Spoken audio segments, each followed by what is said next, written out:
காலை வணக்கம். இன்று ஏவுகணை தமிழ் மாத இதழ் வெளியீட்டு விழா இந்த நிகழ்ச்சிக்கு தலைமை நடத்தி கொடுப்பதற்காக உச்சநீதிமன்றத்தினுடைய வழக்கறிஞரும் வாழ்க்கை சுதமும் ஆகிய திரு PN சுப்பிரமணியன் அவர்களை தலைமையாக அன்புடன் வரவேற்கிறோம். நிகழ்ச்சியினுடைய துவக்கமாக தமிழ் தாய் வாழ்த்து.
அடுத்த நிகழ்ச்சியாக வரவேற்புரை நிகழ்த்துவதற்காக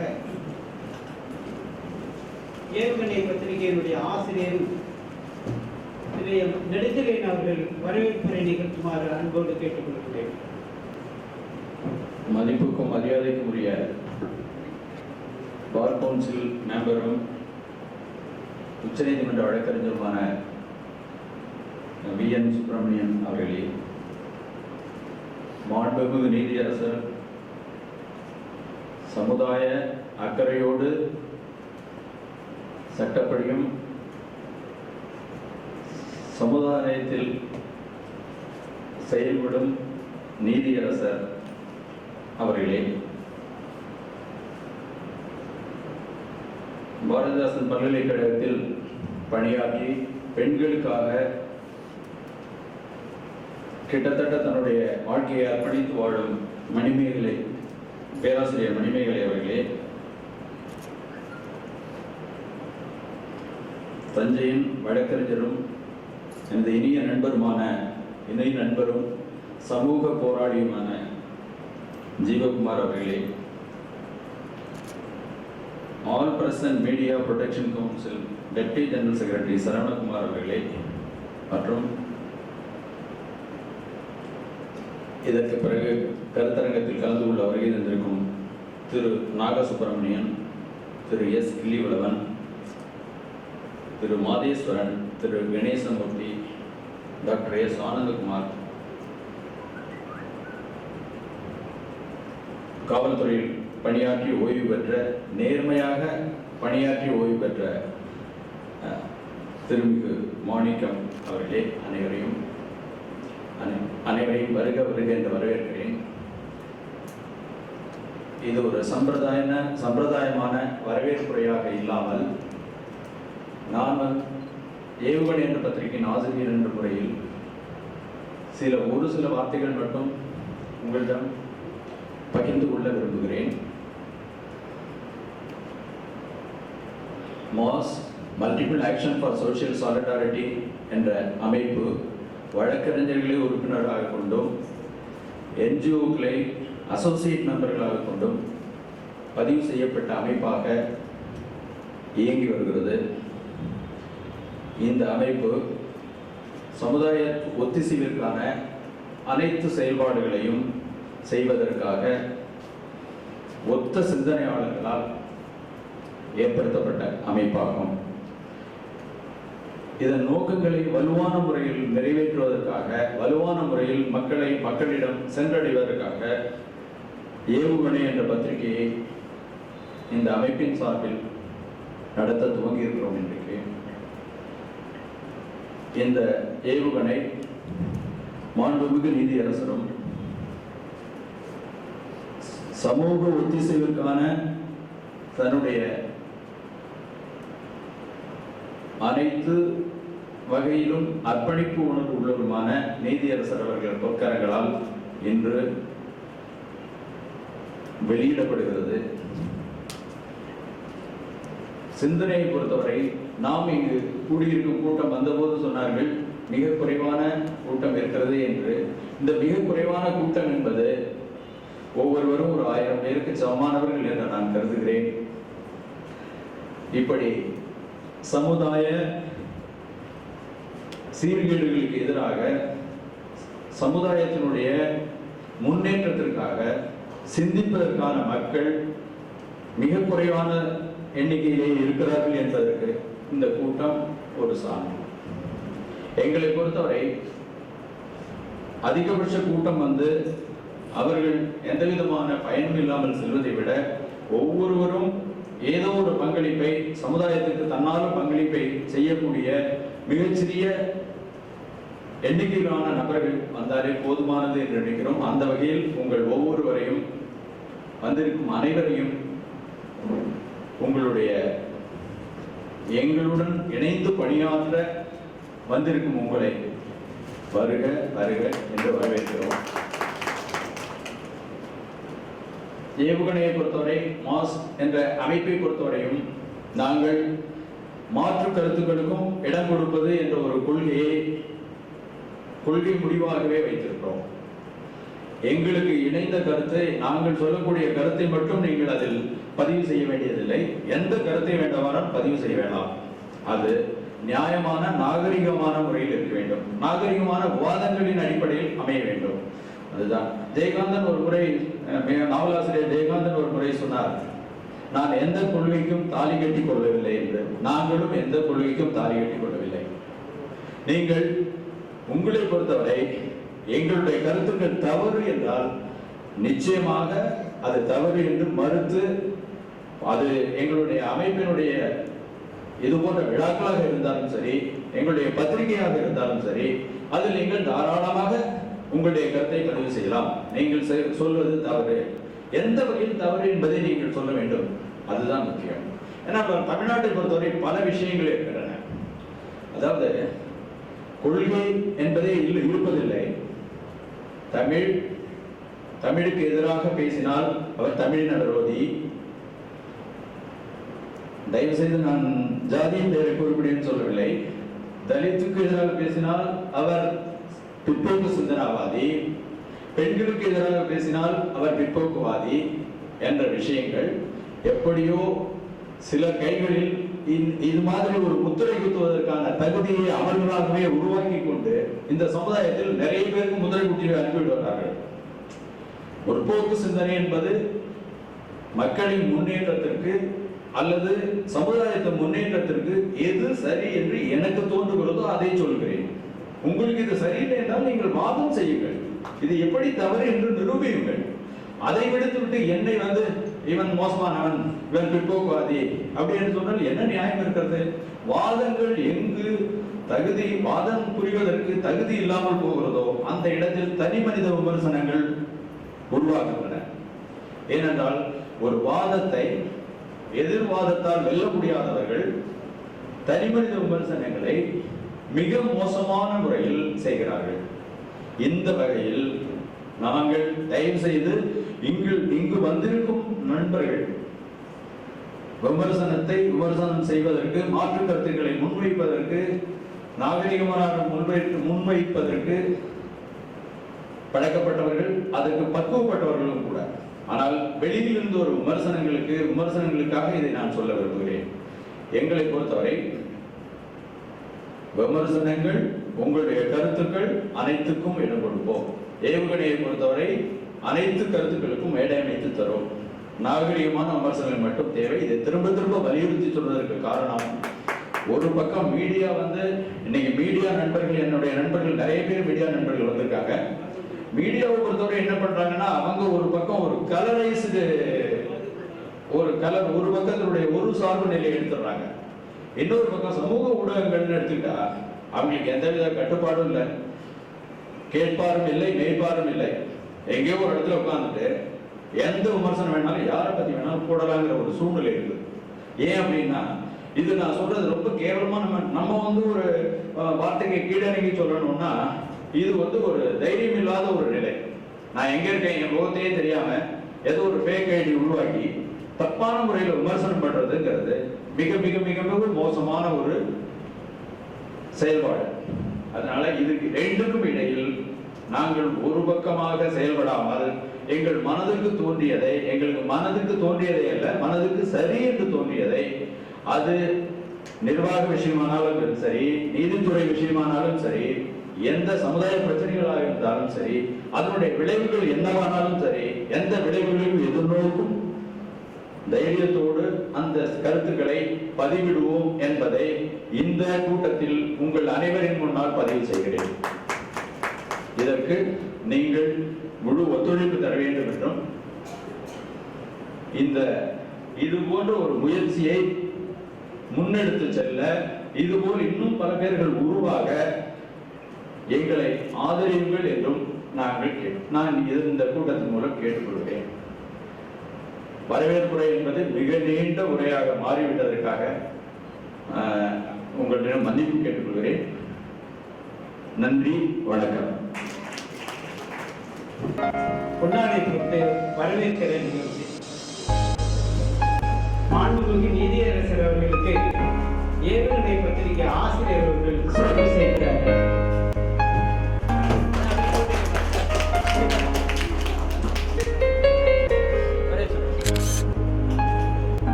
மூத்த வழக்கறிஞர் அவர்களுக்கு ராஜன் கிருஷ்ணன் அவர்கள் சிறப்பு செய்கிறார்கள்.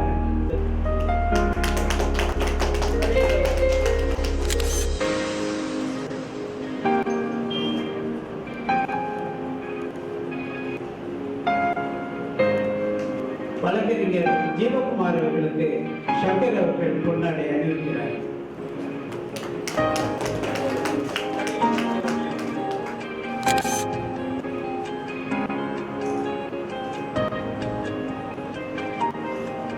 திரு சரவணகுமார்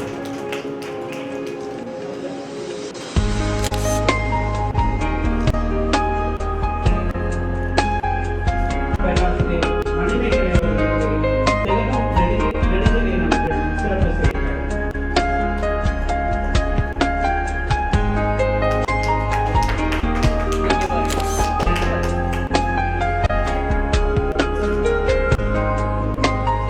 முதல் பகுதியை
நிகழ்ச்சியினுடைய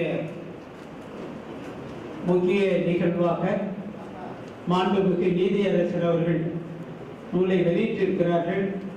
சிறப்பு சொற்பொழிவு ஆற்ற அன்போடு ஐயாவை அழைக்கின்றோம்.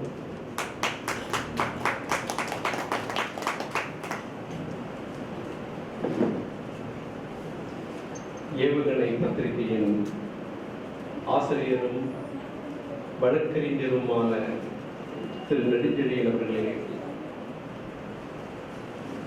உச்சநீதிமன்ற வழக்கறிஞரும் பார் கவுன்சில் உறுப்பினருமான திரு வி.என். சுப்பிரமணியம் அவர்களே, பாரதிதாசன் பல்கலைக்கழகத்தில்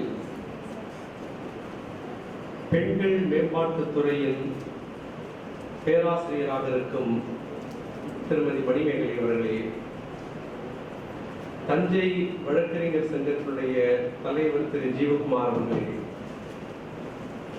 திருச்சியிலே இருந்து இந்த நிகழ்ச்சிக்காக வந்திருக்கும் என்னுடைய நண்பர், பழைய நண்பர் திரு சேகர் அவர்களுக்கே, பெரியோர்களே, தாய்மார்களே, உங்கள் அனைவருக்கும் என்னுடைய முதற்கண் பணிவான வணக்கங்கள். நான் பொதுவாகவே ஒரு விஷயத்தை தொடக்கத்திலேயே எல்லா கூட்டங்களிலேயும் தெளிவுபடுத்துவது என்னுடைய பழக்கம்.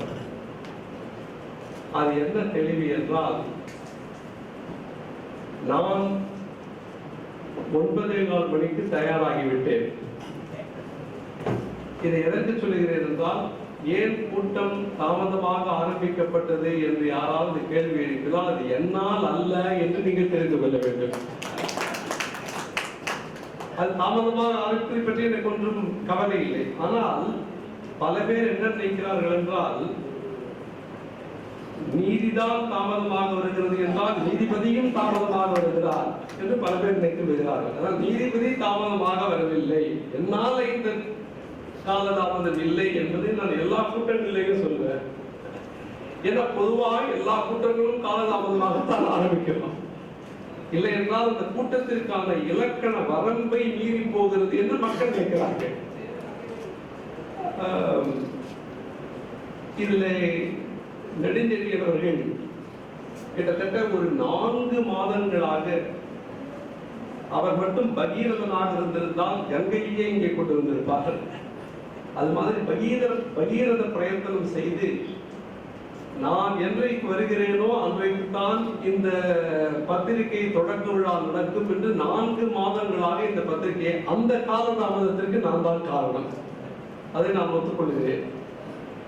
என்னால் சரியாக ஹைதராபாத்திலிருந்து நேரம் ஒதுக்கி இங்கே வருவதற்கான வாய்ப்புகள் சரியாக அமையாத காரணத்தினாலே நான் இப்பொழுது வருகிறேன் அப்பொழுது வருகிறேன் என்று தள்ளிக்கொண்டே வந்தேன். எனக்கு இருந்த ஒரே நம்பிக்கை, சரி விரக்தியினால் அவரே பத்திரிகையை வெளியிட்டு விடுவார் நினைத்தேன். ஆனால் முடியாது, நீங்கள் தான் வர வேண்டும் என்று 4 மாதங்களாக எனக்காக தள்ளி வைத்து, அதனால் அவருடைய முயற்சியை தன்னுடைய, நான் வேடிக்கையாக சொல்வது உண்டு, அந்த காலத்துல எல்லாம் அம்புலி மாமா கதைகள் வரும், அதெல்லாம் இப்பொழுது குழந்தைகளுக்கு தெரியாது. தன் முயற்சியில் சற்றும் மனம் தளராத விக்கிரமன் மீண்டும் முருங்கை மரத்தின் மேலேறி அந்த உடம்பை கீழே கொண்டு வந்தான் என்று தொடர்ந்தார். அது மாதிரி தன்னுடைய முயற்சியில் சற்றும் மனம் தளராத நெடுஞ்செழியன் அவர்கள் என்னை ஹைதராபாத்திலே இருந்து வேதாளத்தை கீழே இறக்கி கொண்டு வந்து இந்த பத்திரிகையை வெளியிட வைத்திருக்கிறார். அவருக்கு என்னுடைய வாழ்த்துக்கள். இந்த அவர் திரு நெடுஞ்செழியன் அவர்கள் தன்னுடைய வரவேற்புரையில் சொன்னதைப் போல, பத்திரிகை துறை என்பது ஒரு ஜனநாயக நாட்டிலே ஒரு மிக முக்கியமான அங்கமாகும். நீங்கள் பத்திரிகை துறையினுடைய வரலாற்றை நீங்கள் கொஞ்சம் புரட்டி பார்க்க வேண்டும். நாம் எந்த துறையிலே காலடி எடுத்து வைக்கிறோமோ அந்த துறையினுடைய வரலாறு நமக்கு முழுமையாக தெரிந்தால்தான் அந்த துறையிலே நாம் எடுத்து வைக்கிற காலடி பதிக்கப்படும். இல்லை என்றால் வெறுமனே காலடி எடுத்து வைக்கப்படும். உங்களுடைய காலடி பதிக்கப்பட வேண்டுமானால் நாம் தடம் எடுத்து வைத்திருக்கிற இந்த துறை என்னுடைய வரலாற்றை நாம் புரிந்து கொள்ள வேண்டும். 1787 ஆண்டு 1787 அன்று அமெரிக்க ஜனாதிபதியாக இருந்த தாமஸ் ஜெஃபர்சன் அவர்கள் 16/1/1786 1786 1786 தாமஸ் ஜெஃபர்சன் அவர்கள் தன்னுடைய நண்பராக அப்பொழுது செக்ரட்டரி ஆஃப் ஸ்டேட்டாக இருந்த எட்வர்ட் கேரிங்டன் என்பவருக்கு ஒரு கடிதத்தை எழுதுகிறார். அந்த கடிதத்தில் பத்திரிகை சுதந்திரத்தினுடைய முக்கியத்துவத்தை பற்றி ரொம்ப அற்புதமாக அந்த தாமஸ் ஜெஃபர்சன் எழுதினார். அவர் என்ன எழுதினார் என்றால், அதை நான் ஆங்கிலத்திலே சொல்லிவிட்டு அதை எப்படியும் மொழிபெயர்ப்பு செய்கிறேன். Were it left to me to decide whether we should have a government without newspapers or newspapers without government, I should not hesitate for a moment to prefer the latter என்று சொன்னார். பத்திரிகைகள் இல்லாத அரசாங்கம் வேண்டுமா அல்லது அரசாங்கம் இல்லாத பத்திரிகைகள் வேண்டுமா என்ற கேள்வி என்னிடம் எழுப்பப்பட்டால் நான் பின்னதை தேர்ந்தெடுப்பதற்கு ஒரு கணமும் யோசிக்க மாட்டேன் என்று தாமஸ் ஜெஃபர்சன் சொன்னார். அப்ப பத்திரிகைகள் இல்லாத அரசாங்கத்தை விட அரசாங்கம் இல்லாத பத்திரிகைகள் பரவாயில்லை என்று 200 ஆண்டுகளுக்கு முன்னாலே அமெரிக்க ஜனாதிபதியாக இருந்த தாமஸ் ஜெஃபர்சன் பத்திரிகை சுதந்திரத்துக்கு ஒரு வித்தை இட்டார். முதல் பிரிண்டிங் பிரஸ் பம்பாயிலே கிழக்கிந்திய கம்பெனியால் தொடங்கப்படுகிறது. ஆனால் அச்சகம் தொடங்கப்பட்ட பிறகு கூட முதலில் பத்திரிகை என்பது வந்தது அச்சு இயந்திரம் தொடங்கப்பட்டு ஒரு அச்சகம் பிரிண்டிங் பிரஸ் தொடங்கப்பட்டு 100 ஆண்டுகளுக்கு பிறகுதான் முதல் பத்திரிகை என்பது இந்தியாவிலே வருகிறது. 1780 ஆண்டில் 1780 ஆண்டில் இந்தியாவின் முதல் பத்திரிகையாகிய பெங்கால் கெசட் தொடங்கப்படுகிறது. 1674 printing press established. ஆனால் 1780 தான் பெங்கால் கெசட் என்னும் மாதாந்திர பத்திரிகை செராம்பூர் என்கிற மாவட்டத்திலே இருந்து தொடங்கப்படுகிறது. அந்த பத்திரிகையை தொடங்கிய மனிதனுடைய பெயர் ஜேம்ஸ் அகஸ்டஸ் ஹிக்கி, ஒரு வெள்ளைக்காரர். ஜேம்ஸ் அகஸ்டஸ் ஹிக்கி என்கிற ஒரு வெள்ளைக்காரர் தான் இந்தியாவினுடைய முதல் பத்திரிகையாகிய பெங்கால் கெசட்டை தொடங்குகிறார். அதனால் இன்றைக்கும் நீங்கள் பத்திரிகை துறையிலே பட்டப்படிப்பு படிக்கிறார்களே, அவர்களை போய் கேட்டீர்கள் என்றால் ஃபாதர் ஆஃப் இந்தியன் ஜேர்னலிசம், இந்திய பத்திரிகை துறையின் தந்தை என்று அந்த ஹிக்கி அழைக்கப்படுகிறார். அதற்கு பிறகு ஆனால் அவர் என்ன ஆயிற்று, கிழக்கிந்திய கம்பெனி செய்த தவறுகளை எல்லாம் தன்னுடைய பெங்கால் கெசட் பத்திரிகையிலே அந்த ஹிக்கி எழுதத் தொடங்கி கொஞ்சம் கொஞ்சமாக கிழக்கிந்திய கம்பெனியின் மீதான தாக்குதலை அதிகப்படுத்திய பிறகு கடைசியாக அப்பொழுது கவர்னர் ஜெனரலாக இருந்த வாரன் ஹேஸ்டிங்ஸ் மேலே தன்னுடைய பத்திரிகை தாக்குதலை தொடங்குகிறார்.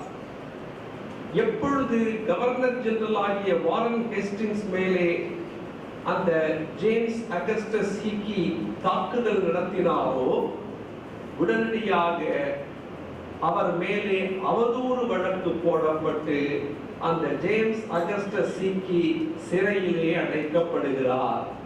இந்த வரலாற்றை நீங்கள் தெரிந்து கொள்ள வேண்டும்.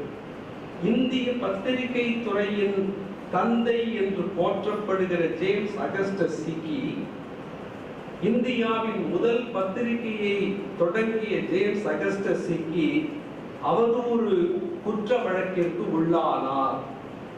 இந்த வரலாற்றை ஏன் தெரிந்து கொள்ள வேண்டும் என்றால், இந்த ஏவுகணை பத்திரிகையின் ஆசிரியராகிய நெடுஞ்செழியனும் அவதூறு குற்றவியல் வழக்கிற்கு உள்ளானவர்.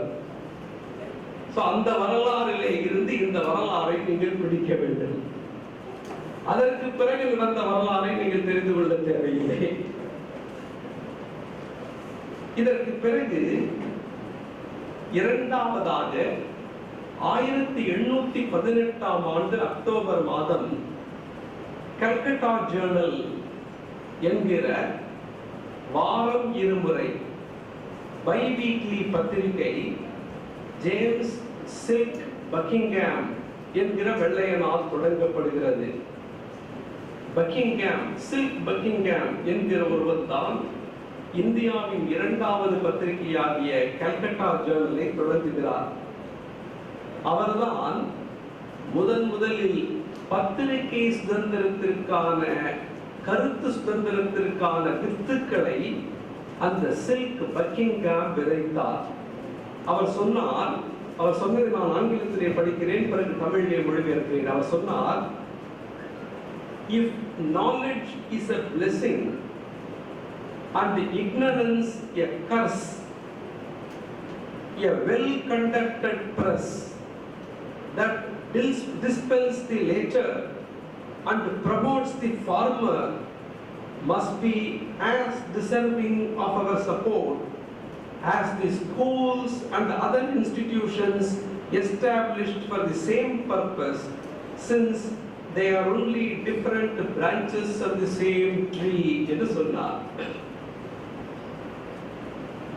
அறிவு என்பது ஒரு வரம் என்றும் அறியாமை என்பது ஒரு சாபம் என்பதும் நம்மாலே ஒப்புக்கொள்ளப்பட்டால், அறிவு என்கிற வரத்தை பெருக்குகிற பத்திரிகை, அறியாமை என்கிற சாபத்தை நீக்குகிற பத்திரிகை பள்ளிக்கூடங்களுக்கு சமமான இடத்தை சமூகத்திலே பெற வேண்டும். காரணம், இரண்டுடைய நோக்கமும் ஒன்றாக இருக்கிறது என்று அந்த பக்கிங்ஹாம் சொன்னார். அதனால்தான் பத்திரிகை துறையின் சுதந்திரத்திற்கான முன்னோடியாக அவர் கருதப்பட்டார். ஆனால் முதல் பத்திரிகை தொடங்கிய சில நாட்களிலேயே கிழக்கிந்திய கம்பெனியும் ஆங்கிலேய அரசாங்கமும் பத்திரிகையினுடைய பலத்தை புரிந்து கொண்டு அந்த பத்திரிகைகளை எப்படி ஒழுங்குபடுத்துவதற்கு என்ப சட்டத்தின் மூலம் எப்படி கட்டுப்படுத்த வேண்டும் என்கிற சிந்தனையை அவர்கள் தோன்றிவிட்டார்கள். அதன் விளைவாக 1799 ஆண்டு 1799 ஆங்கிலேய அரசாங்கம் The Regulations of 1799 என்று பத்திரிகையை கட்டுப்படுத்துவதற்கான ஒரு சட்டத்தை 1799 இயற்றியது. இந்த Regulations of 1799 என்பது கொஞ்சம் கொஞ்சமாக பல மாறுதல்களுக்கு உட்படுத்தப்பட்டு கடைசியாக 1867 ஆண்டிலே 1867 Press and Registration of Books Act 1867 என்கிற ஒரு சட்டம் ஆங்கிலேயர்களாலே இயற்றப்பட்டது. இந்த Press and Registration of Books Act 1867 என்பது இன்றைக்கு 150 ஆண்டுகள் பழமையான சட்டம். சுதந்திர இந்தியாவிலேயும் இந்த சட்டம் இன்னமும் இருக்கிறது என்பதை நீங்கள் தெரிந்து கொள்ள வேண்டும். அதனால பத்திரிகைகள் அனைவரும் அந்த சட்டத்தின் கீழே பதிவு செய்து கொள்ளப்பட வேண்டும். நீங்க பண்ணிருக்கீங்களா? பண்ணிட்டார்கள். இதை எதற்காக சொல்லுகிறேன் என்றால், பத்திரிகைகள் பதிவு செய்து கொள்ளப்பட வேண்டும் என்கிற கட்டாயத்தை ஆங்கிலேயர்கள் ஏற்படுத்தியதற்கான காரணம், பத்திரிகைகளை முறைப்படுத்த வேண்டும், நெறிப்படுத்த வேண்டும், கட்டுக்குள்ளே வைத்திருக்க வேண்டும் என்கிற எண்ணம். அந்த எண்ணத்திலே எந்த ஒரு மாற்றத்தையும் நம்முடைய விடுதலை தரவில்லை என்பதை நீங்கள் அடிப்படையாக புரிந்து கொள்ள வேண்டும்.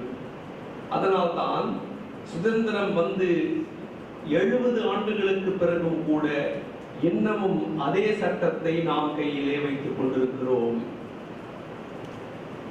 ஆனால் இந்தியாவுக்கான அரசியல் நிர்ணய சட்டம், அதை இயற்றுவதற்காக கான்ஸ்டிடியூவன்ட் அசெம்பிளி, அதிலே அரசியல் நிர்ணய சட்டம் உருவாக்கப்பட்ட போது அடிப்படை உரிமைகளுக்கான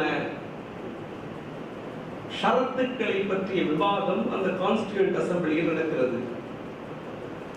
ஆர்டிகிள் 19 கருத்து சுதந்திரம், சங்கங்கள் அமைப்பதற்கான சுதந்திரம், வர்த்தகம் நடத்துவதற்கான சுதந்திரம், இந்தியா முழுவதும் எங்கு வேண்டுமானாலும் போகலாம் இருக்கலாம் என்பதற்கான சுதந்திரம், இப்படி சுதந்திரங்களை வரையறைப்படுத்துகிற போது அந்த கான்ஸ்டிடியூண்ட் அசெம்பிளியிலே உறுப்பினராக இருந்த KT ஷா என்பவர் பத்திரிகை சுதந்திரத்திற்காக தனியாக ஒரு உரிமையை உருவாக்க வேண்டும் என்று வாதாடுகிறார்.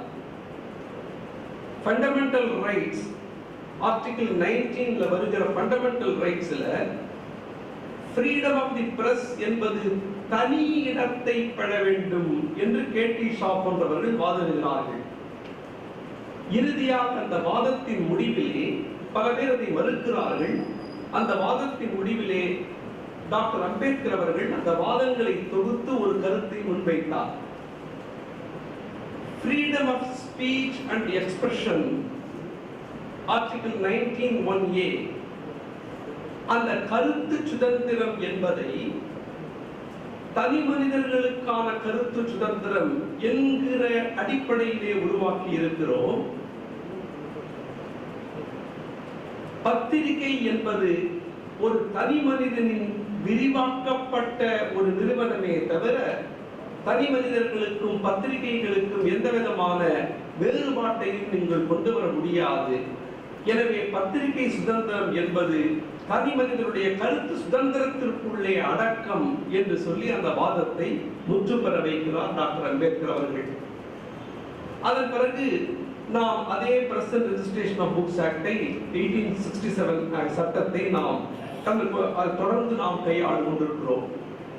சமீபத்திலே ஓராண்டுக்கு முன்னால் மிக பழமையான சட்டங்கள் பலவற்றை மத்திய அரசாங்கம் ரத்து செய்த போது இந்த சட்டம் ரத்து செய்யப்படவில்லை. எனவே இந்த சட்டம் நம்மை நிர்வகித்துக் கொண்டிருக்கிறது என்பதை தெரிந்து கொள்ள வேண்டும்.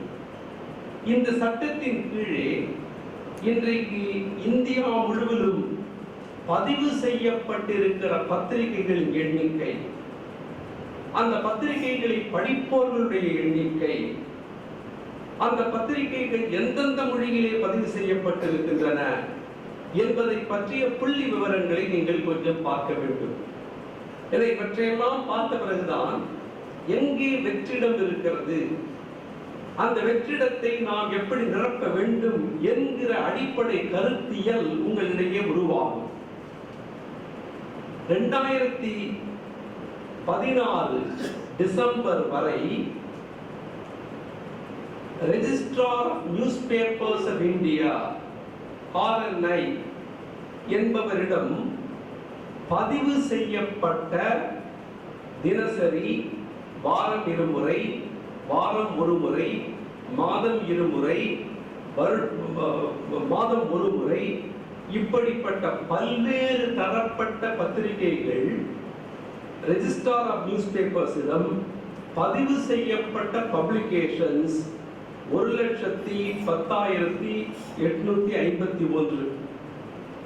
அதிலே நியூஸ் பேப்பர்ஸ் செய்தித்தாள்களாக தினசரியாகவோ மாலையிலோ காலையிலோ அது உண்மையான செய்தியோ பொய்யான செய்தியோ செய்தித்தாள்கள் என்கிற கேட்டகரியில் வரக்கூடியவை 16,136. பீரியாடிக்கல்ஸ் சஞ்சிகைகளாக வரக்கூடியவை 94,715. இந்தியா முழுவதும் பதிவாயிருக்கிற பத்திரிகைகள் எண்ணிக்கை 1,10,851. அதுல 2015-16 ஆண்டில் மட்டும் பதிவு செய்து கொள்ளப்பட்ட பத்திரிகைகளின் எண்ணிக்கை 5,423. வருடந்தோறும் எவ்வளவு பத்திரிகைகள் பதிவு செய்யப்படுகின்றன என்பதை பற்றிய ஒரு விகிதாச்சார கணக்கை போட்டுவிட்டு முந்தைய ஆண்டுகளை விட 2015-16 பதிவு செய்யப்பட்ட பத்திரிகைகள் 5.13% அதிகம் என்று அந்த குறிப்பு கூறுகிறது. இதை விட வேடிக்கை, இந்தியா முழுவதும் இருக்கிற பல்வேறு மொழிகளிலே பல்வேறு தினசரி பத்திரிகைகள், மாத பத்திரிகைகள், வார பத்திரிகைகள், வாரம் இருமுறை, மாதம் இருமுறை பத்திரிகை வருகின்றனவா, அவற்றை எத்தனை பேர் படிக்கிறார்கள் என்று அந்தந்த பத்திரிகைகள் தங்களுடைய பத்திரிகையின் சர்க்குலேஷனை பற்றி, வாங்கப்படுவதை பற்றி கணக்கு வைத்துக் கொண்டிருக்கிறார்கள். அந்த கணக்கின்படி இந்தியாவில் இருக்கிற 120 கோடி பாப்புலேஷன்ல எத்தனை பேர் சர்க்குலேஷன் கவர்டு என்று நீங்கள் பாருங்கள். The claimed circulation of publications in the year 2015-16 61 கோடியே 2,38,581. இது இந்த கணக்கு எப்படி கொண்டு வரார்கள்? ஒவ்வொரு பத்திரிகையும் பதிவு செய்கிற போது, எங்களுடைய பதிவை புதுப்பிக்கிற போது எங்களுடைய பத்திரிகை இத்தனை பேர் வாங்குகிறார்கள் என்று கணக்கு கொடுக்கிறார்கள். பத்திரிகையை வாங்குகிறவர்கள் 10 பேராக இருக்கலாம், அதை படிக்கிறவர்கள் 20 பேராக இருக்கலாம். பத்திரிகையை வாங்குபவர்கள் 10 பேராக இருக்கலாம், அதை படிக்கிறவர்கள் 2 பேராக இருக்கலாம். சில சமயம் அந்த பத்திரிகைகளை கடனுக்காக வாங்கிவிட்டு படிக்காமலே தூக்கி போடப்படுகிற பத்திரிகைகள் உண்டு. ஆனால் பல பத்திரிகைகள் வாங்கப்பட்டு வாங்குவது ஒருவராக இருந்தாலும் படிப்பது பலராக இருக்கிற பத்திரிகைகள், இப்படி 2 விதமான பத்திரிகைகள் உண்டு. இப்படி தங்கள் பத்திரிகைகள் இவ்வளவு எண்ணிக்கை கொண்ட வாசகர்களால் படிக்கப்படுகின்றன என்று அந்தந்த பத்திரிகைகள் கொடுத்த புள்ளி விவரத்தின்படி பார்த்தால் இந்தியாவிலே 50% பாப்புலேஷன், 50% ஜனத்தொகை பத்திரிகை வாங்குபவர்களாக இருக்கிறார்கள் என்று தெரிகிறது. பத்திரிகையில் படிக்கிறார்களா என்று நமக்கு தெரியாது. ஏன்னா அதற்கான புள்ளி விவரத்தை யாரும் கேட்பதில்லை. இப்ப நாமே பல வீடுகளிலே நான் பார்த்திருக்கிறேன். நீங்க எவ்வளவு பத்திரிகைகள் வாங்குறீங்க என்று சொன்னால், நான் 2 ஆங்கில பத்திரிகையும் 2 தமிழ் பத்திரிகையும் வாங்குகிறேன் என்று சொல்லுவார்கள். அதில் எவ்வளவு படிக்கிறீர்கள் என்று கேட்டால், டைம் கிடைக்கும் போது ஏதாவது ஒரு பத்திரிகையை படிப்போம் என்று சொல்கிறார்கள். என்றைக்காவது ஒரு நாள் படிக்க மாட்டோமா என்கிற ஆதங்கத்திலே வாங்கப்படுகிற பத்திரிகைகள் அதிகமே தவிர என்றைக்கும் படிக்கப்படுகிற பத்திரிகைகள் குறைவாக இருக்கிறது. நான் பார்த்திருக்கிறேன் பல பேர் வீடுகளிலே. நம்ம அந்த புத்தக திருவிழாக்களுக்கு போவது போலதான், புக் ஃபேர் பல பேர் புத்தகங்களை அள்ளி கொண்டு வருவார்கள். நான் ஓய்வு பெற்றவரை படிப்பதற்காக என்று. இவருக்கு ஓய்வும் வரப்போவதில்லை, இந்த புத்தகம் படிக்கவும் படப்போவதில்லை. இந்த புத்தகங்கள் மட்டும் வாங்கிய உடனே படிக்கவில்லை என்றால் அதன் பிறகு படிப்பது என்பது இந்த உலக ஜென்மத்தில் நடக்காத விஷயம். அதுல இந்த 61 கோடி சர்க்குலேஷன், அத்தனை பத்திரிகைகளின் சர்க்குலேஷன் 61 கோடி என்று சொன்னேன் அல்லவா? அதுல இந்தி பத்திரிகையினுடைய சர்க்குலேஷன் 31 கோடியே 44,55,106. எந்தெந்த மொழி பத்திரிகைகளுக்கான சர்க்குலேஷன் அதிகம் என்று வரிசைப்படுத்தி இருக்கிறார்கள். மொத்த இந்தியாவிலே வெளிவருகிற மொத்த பத்திரிகைகளின் சர்க்குலேஷன் 61 கோடி. இந்தி பத்திரிகைகளின் சர்க்குலேஷன் 31 கோடியே 44 லட்சம். உருது பத்திரிகைகளின் சர்க்குலேஷன் 5 கோடியே 17,75,000. ஆங்கில பத்திரிகைகளின் சர்க்குலேஷன் 6 கோடியே 84,13,000. தெலுங்கு பத்திரிகைகளின் சர்க்குலேஷன் 2 கோடியே 76,45,000. மலையாள பத்திரிகைகளின் சர்க்குலேஷன் 1 கோடியே 55,57,000. தமிழ் பத்திரிகைகளின் சர்க்குலேஷன் 93,38,722. இதிலிருந்து நீங்களாகவே உங்களுடைய முடிவை தேடிக் கொள்ளுங்கள். நான் இதனால் நமக்கு தெரியும் நீதி என்னவென்றால் என்று நான் சொல்ல போவதில்லை. இதனால் உங்களுக்கு என்ன நீதி தெரிகிறதோ அந்த நீதியை நீங்களே எடுத்துக் கொள்ளுங்கள். உருது பத்திரிகைகளை விட, மலையாள பத்திரிகைகளை விட, தெலுங்கு பத்திரிகைகளை விட தமிழ் பத்திரிகைகளுடைய சர்க்குலேஷன் என்பது மிகவும் குறைவாக இருக்கிறது என்று நீங்கள் தெரிந்து கொள்ள வேண்டும். இந்த நியூஸ் பேப்பர்ஸ், நியூஸ் என்ற சொல்லே எப்படி ஆங்கிலத்திலே உருவாக்கப்பட்டது என்றால், north west east, north east west south, இப்படி 4 திசைகளிலே இருந்தும் செய்திகளை எது கொண்டு வந்து கொடுக்கிறதோ அதுதான் NEWS நியூஸ் என்ற வார்த்தையாக உருவானது ஆங்கிலத்தில். அதனால செய்திகளை கொண்டு வந்து தர வேண்டும். அப்படி தருகிற போது பெரும்பாலும் நம்முடைய பத்திரிகைகள் எப்படிப்பட்ட செய்திகளுக்கு முக்கியத்துவம் கொடுக்கின்றன என்று பார்த்தால், எங்காவது ஒருவன் நல்ல காரியம் செய்தால் அவனை பற்றிய ஒரு செய்தி என்பது 44வது பக்கத்திலே கடைசி குறிப்பாக சிறு வட்டத்திலே வருகிறது. ஆனால் அதே மனிதன் அடுத்த நாள் கொடூரமான முறையிலே ஒரு கொலையை செய்தான் என்றால் அவன் படத்தோடு அவனுடைய செய்தி முதல் பக்கத்திலே அட்டையிலே வருகிறது. அப்போ நல்ல காரியம் செய்தால் கடைசி பக்கத்திற்கு போ, மோசமான காரியத்தை செய்தால் உன்னை வரவேற்று அட்டைப்படத்திலே போடுகிறோம் என்கிற ஒரு சூழ்நிலை உருவாகிவிட்டது. இப்ப பத்திரிகைகள் எதை கொண்டு செல்ல வேண்டும்? அவர் ரொம்ப அற்புதமாக நெடுஞ்செழியன் சொன்னார், எல்லா விதமான கருத்துக்களுக்கும் இங்கே இடம் உண்டு, மாற்று கருத்துக்கள் இருந்தால் விவாதியுங்கள் என்று சொன்னார். ஆங்கிலேயர்களுடைய பெரும்பாலான வளர்ச்சிக்கு காரணம் 2 விஷயங்கள். ஒன்று, அவர்கள் எதிர்கருத்துக்களை மனதார வரவேற்றார்கள். சரியாக புரிந்து கொள்ளுங்கள், எதிர்கருத்துக்களை மனதார வரவேற்றார்கள். இரண்டாவது, தான் நினைத்ததுதான் சரி என்று எந்த காலத்திலும் ஒற்றை காலில் பிடிவாதம் பிடிக்கவில்லை. ஆனால் நம்முடைய மிகப்பெரிய பலவீனம் நாம் நினைப்பதுதான் சரி என்று நினைப்பதும், நம்முடைய கருத்துக்கள் மாற்றிக்கொள்ளத்தக்க கருத்துக்கள் என்கிற எண்ணம் இல்லாமல் இருப்பதும் தான் நம்முடைய மிகப்பெரிய பலவீனம். ஆங்கிலத்தில் எப்படி ஒரு கருத்தியல் எப்படி உருவாகிறது என்பதை பற்றி ஒரு தத்துவயியல் பேராசிரியர் இமானுவேல் காண்ட் அவர்கள் ரொம்ப அற்புதமாக சொன்னார்கள். முதலில் ஒருவன் ஒரு கருத்தை முன்வைக்கிறார், அது ஹைபோதசிஸ். அந்த கருத்தை இன்னொருவன் மறுக்கிறான், அது ஆன்டிதீசிஸ். ஒரு கருத்து ஹைபோதசிஸாக வந்து அதற்கு எதிரான கருத்து ஆன்டிதீசிஸாக உருவாகி இந்த இரண்டும் மோதிக்கொண்டு இதன் பிறகு நமக்குள்ளே ஏற்படுகிற சமரசம் இருக்கிறது, அது சிந்தசிஸ் என்று உருவாகி கருத்தியல் உருவெடுக்கிறது.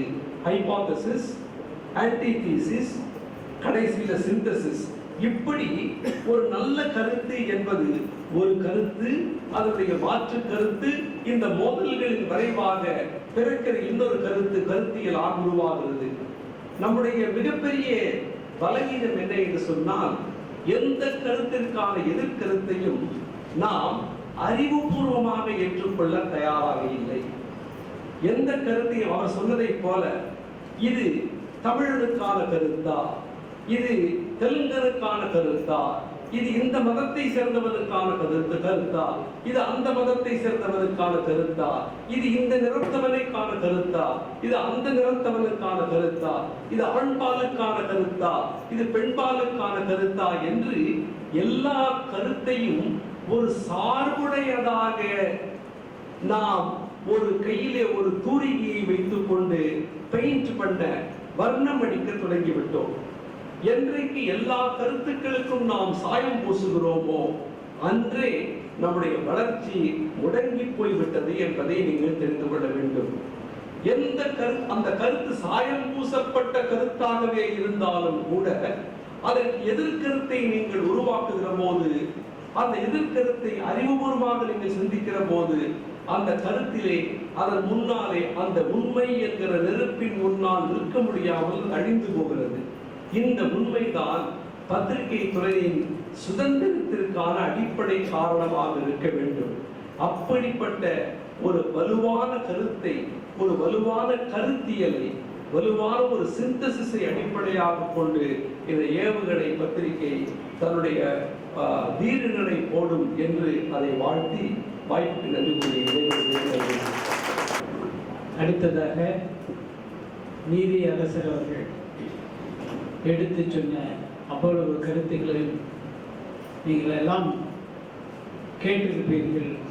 மெய்மறந்து அந்த பத்திரிகையினுடைய ஆலோசனையாக, ஆற்றுப்படுத்துவதாக, மேன்மை ஏற்படுத்துவதாக அவர்களுடைய அந்த உயரிய சிந்தனையை இங்கே பதிவு செய்திருக்கிறார்கள். அவர்களுக்கு நெஞ்சார்ந்த நன்றியும் மனமாற தெரிவித்துக் கொள்கின்றோம். அடுத்ததாக மூத்த வழக்கறிஞர் ஐயா அவர்கள் பேசுவார். இந்த விழாவிற்கு வருகை தந்துள்ள விழாவில் அமர்ந்திருக்கிற அனைவருக்கும் என்னுடைய காலை வணக்கம். இந்த விழாவிலே கலந்து கொள்வதற்காக ஆந்திரா உதவியினுடைய நீதியரசர் அவர்கள் ராமசுப்ரமணியன் ஐயா அவர்கள் இங்கே கலந்துருக்கிறாங்க. அவர்களுக்கும் என்னுடைய காலை வணக்கத்தை தெரிவித்துக் கொள்கின்றேன். மற்றும்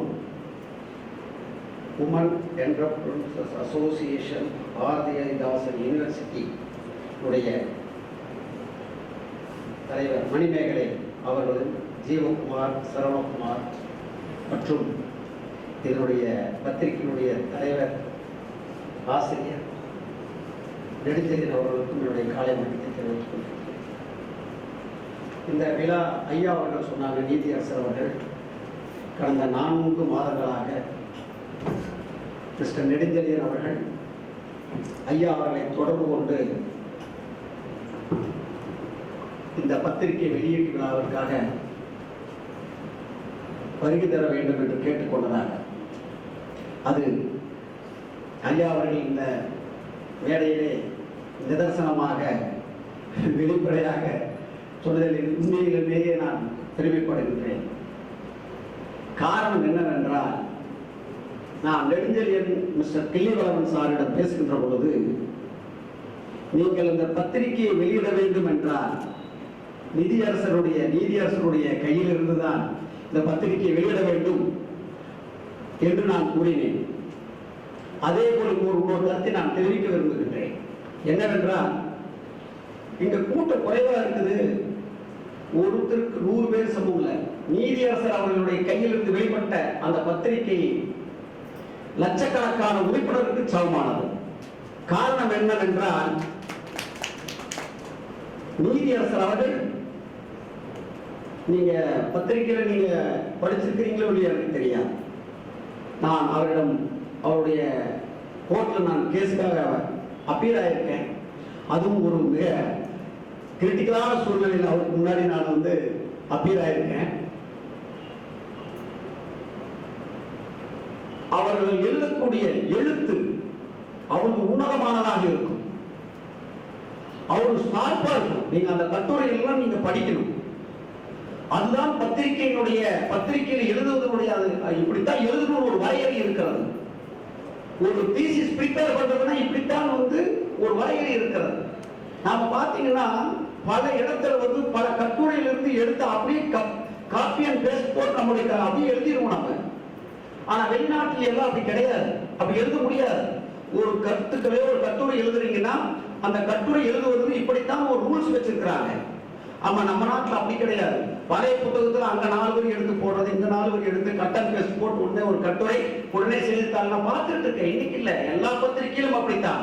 ஆனால் அதை நீங்கள் ஐயா அவர்கள் எழுதக்கூடிய கட்டுரையிலும் சரி, எந்த ஒரு படைப்பிலும் அந்த வரிகளை நீங்கள் திரும்பி பார்க்கவே முடியாது. ஒவ்வொரு வரியும் புதுமையானதாக இருக்கும். ஆனா வெளிநாட்டில் நாம் எழுதுற கட்டுரைகள் எல்லாமே ஒரே நாளுக்கு போட்டுருவோம். ஏன் தெரியுமா? அது எங்க எழுதுறது, எத்தனை வரி தான் இருக்கணும், இத்தனை பேஜ் தான் இருக்கணும், ஒரு வரைமுறை இருக்கிறது. ஆனா நம்ம நாட்டுல எதற்குமே வரைமுறை இல்லை.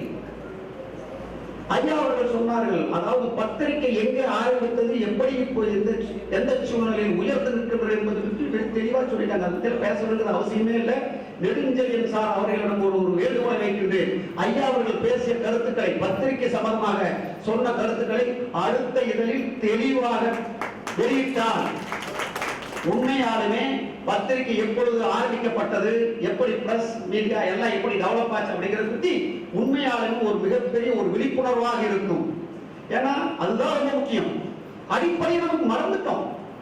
நாம எல்லாம் போயிட்டு இருக்கிற அடிப்படையை மறந்துட்டு ஆகாசத்துல பறந்துட்டு இருக்கோம். இன்னைக்கு சோசியல் மீடியாங்கிறத ஒரு பேப்பர் படிக்கிறது யாரும். இங்க இருக்கிறவங்க பார்த்து நான் சொல்றேன், வெளிப்படையாக சொல்கின்றேன். ஏன்னா ஐயா அவங்க சொல்லல, நான் சொல்றேன். பத்திரிகை ஏன் 93 லட்சம் தான் பத்திரிகை வந்துட்டு இருக்குது. வாங்க மாட்டான், படிக்கிறதுக்கெல்லாம் இல்ல, கௌரவத்துக்காக வாங்குறோம் பத்திரிகை. 4 பத்திரிகை இந்துல வாங்குறேன், நான் 2 தமிழ் இங்கிலீஷ் வாங்குறேன், தினகரன் வாங்குறேன் அப்படின்னு தான் சொல்லுவான். அதை கையில கௌரவமாக வைத்துக் கொண்டிருப்பதை கௌரவமாக நினைக்கிறது, படித்தறிவு கௌரவமா நினைச்சுக்கிறது. வீட்டில் இன்று பத்திரிகை வாங்குறதுல கௌரவமா நினைச்சிட்டு இருக்கோம். ஆனா படிப்பது என்பது மிக குறைவு. ஆனால் வேடிக்கை பார்ப்பதும் இந்த சோசியல் மீடியாவில் வந்து இருக்கக்கூடிய மெசேஜை ஃபார்வர்ட் பண்றதும் பேஸ்புக்ல இருக்கிறது இதுல தான் நம்ம கவனம் செலுத்துறோம். இன்னும் 2-3 ஆண்டுகள் 10 ஆண்டுகள் கழிச்சு பார்த்தீங்கன்னா உன்ன பத்திரிகை வாங்குறதே குறைஞ்சு போயிடும். காரணம் என்ன, அதுவும் வந்து நேரடியாகவே வந்து நீங்க வந்து கம்யூனிகேஷன் இதுல வந்து நீங்க டேப்லயே எல்லாம் படிச்சுக்கலாம். இப்ப நான் இந்த ஏவுகணைங்கிற பத்திரிகை அப்படின்னு சொன்னா நான் அவங்களுக்கு நெடுஞ்சலின் சார்ட்டு இன்னொரு கருத்துக்களை நான் ஸ்ட்ராங்கா அவங்கள்ட்ட பதிவு பண்ண விரும்புறேன். கருத்துக்களை நீங்க யார் எந்த கருத்துக்கள் மாற்று கருத்துக்கள் கூறினாலும் அந்த கருத்துக்களை ஆணித்தரமாக வெளியிட முயற்சி செய்யுங்க. அந்த கருத்து சட்டத்திட்டங்களுக்கு உட்பட்டதா என்று பாருங்க. அந்த மாதிரி பார்த்து நீங்க வெளியிட்டீங்கன்னா ரொம்ப உண்மையாலுமே இந்த பத்திரிகை மிக அற்புதமான முறையில வளர்ந்துவோம் அப்படின்னு நான் சொல்றேன். ரெண்டாவது வந்து இந்த பத்திரிகையை வந்து அக்கௌண்டபிலிட்டி ரெஸ்பான்சிபிலிட்டிஸ் அப்படிங்கிறத பத்தி எல்லாம் சார் வந்து அவருடைய இதில் கருத்துல எழுதியிருக்காரு. அந்த அவர் எழுதியுள்ள அந்த முதல் பக்கத்தில் எழுதியுள்ள ஒரு சில வரிகளை சரியான முறையில் கடைசி வரை அவர் இந்த பத்திரிகையினுடைய சுதந்திரத்தையும் பத்திரிகையினுடைய தன்மையும் பாதுகாத்து செயல்பட்டார் என்றால் நிச்சயமாக ஏவுகணை பத்திரிகை அனைத்து மக்களுடைய வீடுகளிலும் இருக்கும். இப்ப எந்த பத்திரிகையுமே படிக்க முடியல. ஐயா சொன்ன மாதிரி கொலை பண்ணவனுக்கு தான் முக்கியத்துவம், நல்லது செஞ்சவனுக்கு முக்கியத்துவமே இல்லை. உங்க ஊர்ல யாராவது ஒரு நல்லது செஞ்சிருந்தாங்கன்னா அவங்கள பாராட்டுங்க. அதுக்கு அடுத்ததோட 1-2 பேர் சேர்த்து முயற்சி செய்வாங்க. நாம் அவங்களை பாராட்டுறதே கிடையாது. காரணம் என்பது பாராட்டுவதற்கு நாம் ரொம்ப கூச்சப்படுறோம், நாம வருத்தப்படுறோம். அவங்க வந்து பெரிய ஆளாயிருவாங்க நினைச்சு வருத்தப்படுறோம். இன்னைக்கு நான் வந்து கடந்த ஒரு 10 ஆண்டுகளுக்கு முன்னாடி வந்து விஞ்ஞான பவன்ல வந்து பத்திரிகையினுடைய அல்லாறு சேர்ந்து நடத்தும் ஒரு பெரிய 3 days மாநாட்டில் கலந்துக்கிட்டேன். ஒன்லி பத்திரிகையாளர்கள் தான் இருந்தாங்க. அங்க கேட்டேன் என்னுடைய அந்த விஷயங்கள் வந்து எனக்கு கசப்பான உணர்வு. 10 ஆண்டுகளுக்கு முன்னாடியே எல்லா இடத்துலையுமே பேடி நியூஸ். இப்ப நான் நின்றுக்கிற போட்டோ வரணும்னா 1000 ரூபாய் கொடுத்து ஒரு 4 இது கொடுத்துட்டா போதும், அழகா வந்து பேடி நியூஸ் எல்லாமே வந்தது. உண்மை என் கண்கூடாக பார்த்த விஷயங்கள், நல்ல விஷயங்கள் வரதே இல்லை. என்னுடைய போட்டோ வர்றதுக்காக நான் வந்து பயங்கரமா துடிக்கிறேன். அதனால என்ன வருதுன்னு தெரியல. நான் இப்போ ஒரு கருத்தை சொன்னேன். இப்ப ஐயா அவர்கள் வந்து நீதியரசர் அவர்கள் வந்து நிறைய விஷயங்கள் வந்து பத்திரிகையில் எழுதுறாங்க. அவங்க எழுதக்கூடிய விஷயங்களை ஒவ்வொரு பத்திரிகையும் ஆவலுடன் கண்டிப்பாக அதை வந்து வெளியிடறதுக்கு வந்து தயாராக அப்படி இருப்பாங்க. ஆனா ஒரு சிலர் வெளியிடக்கூடிய பத்திரிகையில விஷயங்களை வெளியிடுறதுக்கு யாரும் தயாரா இருக்க மாட்டாங்க. அதற்காக பணங்களை கொடுக்கப்பட்டு அதற்காக ஆசிரியரிடம் அதற்காக எவ்வளோ ரெக்கமெண்டேஷன் என்னுடைய கண்கூடாக என்னுடைய 2 காதுகளையும் கேட்டு நேரடியா நான் பார்த்திருக்கிறேன். நான் என்ன ஒரு அட்வொகேட், சுப்ரீம் கோர்ட்டுல வந்து எல்லா லெவல்லையும் வந்து நான் கிளாஸ் பண்ணி போயிருக்கிறேன். நிறைய அரசியல்வாதிகளோடையும் தொடர்பு நாங்கள் வந்து போயிருக்கிறோம். ஏன்னா பார்த்துட்டு இருக்கிறோம். ஏன்னா எங்களுக்கு வந்து தொழில் அப்படி தவறான சிந்தனை. நம்ம நாட்டில் வந்து எல்லாமே உரிமையை பறிக்கப்பட்டாச்சு. ஆனா இன்னைக்கு ஒரே ஒரு விஷயத்தை சொல்லிக்கிறேன். இந்த சோசியல் மீடியா இந்த மாதிரி பல மீடியாக்கள் வந்து சின்ன சின்ன விஷயங்கள் இந்த பின்ன முடிக்கிட்டான் அப்படிங்கறத பார்த்தீங்கன்னா அதுக்காக வந்துட்டு அப்படியே ஃபார்வர்ட் பண்ணிட்டே இருப்பாங்க. நீ காலையில் கூட நெடுஞ்செலியன் சார்ட்ட பேசுங்க. ஒரு சின்ன ஊசி முழுங்கிட்டாங்க, உடனே அந்த குழந்தை முழுங்கிருச்சு. உடனே அந்த மெசேஜ் வந்து நீங்க 8 பேருக்கு ஃபார்வர்ட் பண்ணீங்கன்னா உங்களுக்கு அந்த மெசேஜ் அந்த குழந்தைக்கு 8 ரூபாய் கிடைக்கும், ப்ளீஸ் ப்ளீஸ் ப்ளீஸ் ப்ளீஸ் அப்படின்னு போட்டிருப்பாங்க. அது கல்லூரி மாணவன். அது உண்மையாலுமே அனைத்து கல்லூரி மாணவர்களும் படிச்சவங்க வக்கீல் டாக்டர் பாஸ் பண்றாங்க. அது என்னுடைய அது ஒரு மீட்டிங்ல இருக்கிற போதே பார்த்தேன். சார் இப்படி வந்திருக்குது சார், அதெல்லாம் நம்ம ஹெல்ப் பண்ணுங்கிறார். அது ஒரு MBA படித்த ஸ்டூடெண்ட். நான் அப்ப அந்த மேடையில் பேசினேன். பிரதர் கைண்ட்லி ரீட் அகைன், ஒரு தடவை மீண்டும் படித்துப்பார். அது என்ன போட்டிருக்குது, அந்த அம்மா நின்றுட்டு இருக்காங்க, குழந்தையினுடைய கழுத்து முழுங்கிட்டாங்க, அந்த ஒரு பின்னை முழுங்கிட்டாங்க போட்டிருக்கு. ஆனா அந்த பின்னோட வடிவு வெளியில தெரியுது. கீழே please please please forward this number போட்டிருக்கு. எந்த ஹாஸ்பிட்டல் இருக்கா, எந்த ஹாஸ்பிட்டல் அட்மிட் பண்ணியிருக்கிறாங்க இருக்குதா, அவங்க எந்த ஊர்ல அவங்க அந்த குழந்தைக்கு பாதிக்கப்பட்டதுன்னு இருக்குதா, குழந்தையோட தகப்பன் பேர் அவங்க பேர் ஏதாவது இருக்கா, ஏதாவது ஒரு சின்ன விஷயங்கள். அதுக்கு கீழே இது எல்லாம் மறந்துருங்க. கீழே ஒரு நோட், இதை இந்த மெசேஜை ஃபார்வேர்டு செஞ்சா ஒரு 8 பேருக்கு ஃபார்வேர்டு பண்ணா 5 ரூபாய் 8 ரூபாய் மெசேஜ் கிடைக்கும். அதுவே போதும், நீங்க பார்வை பண்ணாவே போதும். இவ்வளவுதான். இதுல ஏதாவது உண்மை இருக்கிறதா அப்படின்னா நான் ஒரு 1000 பேருக்கு இந்தியா லெவல்ல ரெடி பண்ணி ஒவ்வொருத்தரும் குழு போட்டு ஃபார்வர்ட் பண்ணணும்னு சொல்லி அந்த மெசேஜ் நான் வந்து பணம் பண்ணிட்டு போயிடலாமே, பிசினஸ் பண்ணிட்டு போயிடலாமே. இதை படித்து பார்க்க கூடாது. அதை யோசனை பண்றதுக்கு கூட நமக்கு நேரம் கிடையாது. என்னுடைய டேப் ஓபன் பண்ணீங்கன்னா நான் பார்க்கவே மாட்டேன். 30,000 மெசேஜ் இருக்குது. ஏன்னா அந்த குரூப்ல இல்லைனாலும் வக்கீல் சரியில்லை அப்படின்னுவான். ஏன்னா நான் குரூப்ல இருந்தே ஆகணும், அல்லது அதை டச் பண்ணியாவது விட்டாகணும். நீங்க பார்க்கவே இல்லை சார், அவருக்கெல்லாம் அனுப்பவே கூடாது. பார்த்தீங்களா எவ்வளவு உண்மையை வந்து நம்ம மறைச்சிட்டு வாழ்ந்துட்டு இருக்கோம். ஆகவே நம்ம இந்த ஏவுகணை பத்திரிகை அப்படிங்கிற ஒரு விஷயம் அற்புதமான விஷயம். அது இல்லாம வந்து இந்த விழாவில் நீதியரசர் அவர்களுடன் கலந்துகிட்டது நான் வந்து மிக பெருமையா நினைக்கிறேன். இந்த விழாவில் வந்து அதுவும் ஏவுகணை பத்திரிகை ஐயாவுடைய கரங்களால் வெளியிட்டதற்கு மிகப்பெரிய வெற்றி அடையும் அப்படிங்கிறது நான் தெரிவிச்சுக்கிறேன். நான் ஒரு விஷயம் சொன்னேன், ஐயாவுக்கு முன்னாடி ஒரு கேஸ்ல அப்பீரான அப்படின்ட்டு. நான் இப்ப பார் கவுன்சில் மெம்பரா இருக்கிறேன் அப்படிங்கிற போது அந்த வழக்குல வந்து நீங்க எல்லாம் பொய்யா சொல்லி நீங்க எல்லாம் ஓட்டுக்கெல்லாம் தவறான முறையில வந்து ஜெயிச்சிட்டீங்க அப்படின்னு சொல்லிட்டு ஒரு வழக்கு வருது.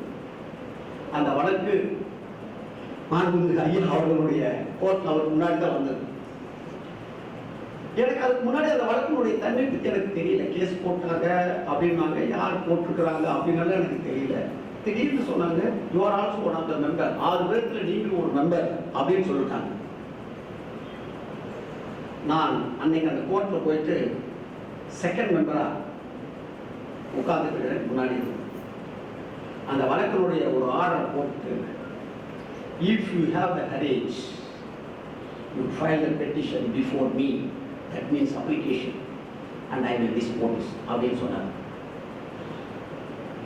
உண்மையாலுமே அப்போது எனக்கு மனம் அப்படியே பதபதைத்தது.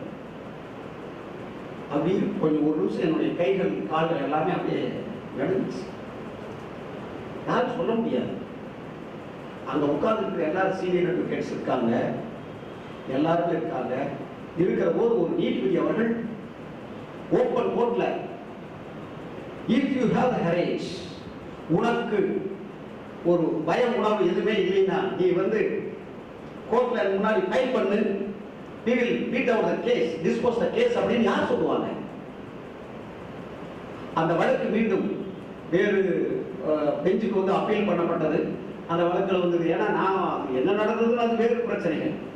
நான் டெல்லியிலே சுப்ரீம் கோர்ட்ல பிராக்டிஸ் பண்ணிட்டு இருந்து இங்க பார் கவுன்சில் எலெக்ஷன்ல இருந்து ஜெயிச்சேன். நான் அந்த பேர் எப்படி சேர்க்கப்பட்டது அப்படிங்கிறது தெரியல. ஆனா ஐயா அவர்கள் வந்து அற்புதமா இன்னைக்கு பேர போட்டீங்கன்னா தெரியும். வி.என். சுப்பிரமணியம் வெர்சஸ் தமிழ்நாடு போட்டீங்கன்னு இன்னைக்கு எல்லா இன்டர்நெட்லயும் வந்துடும்.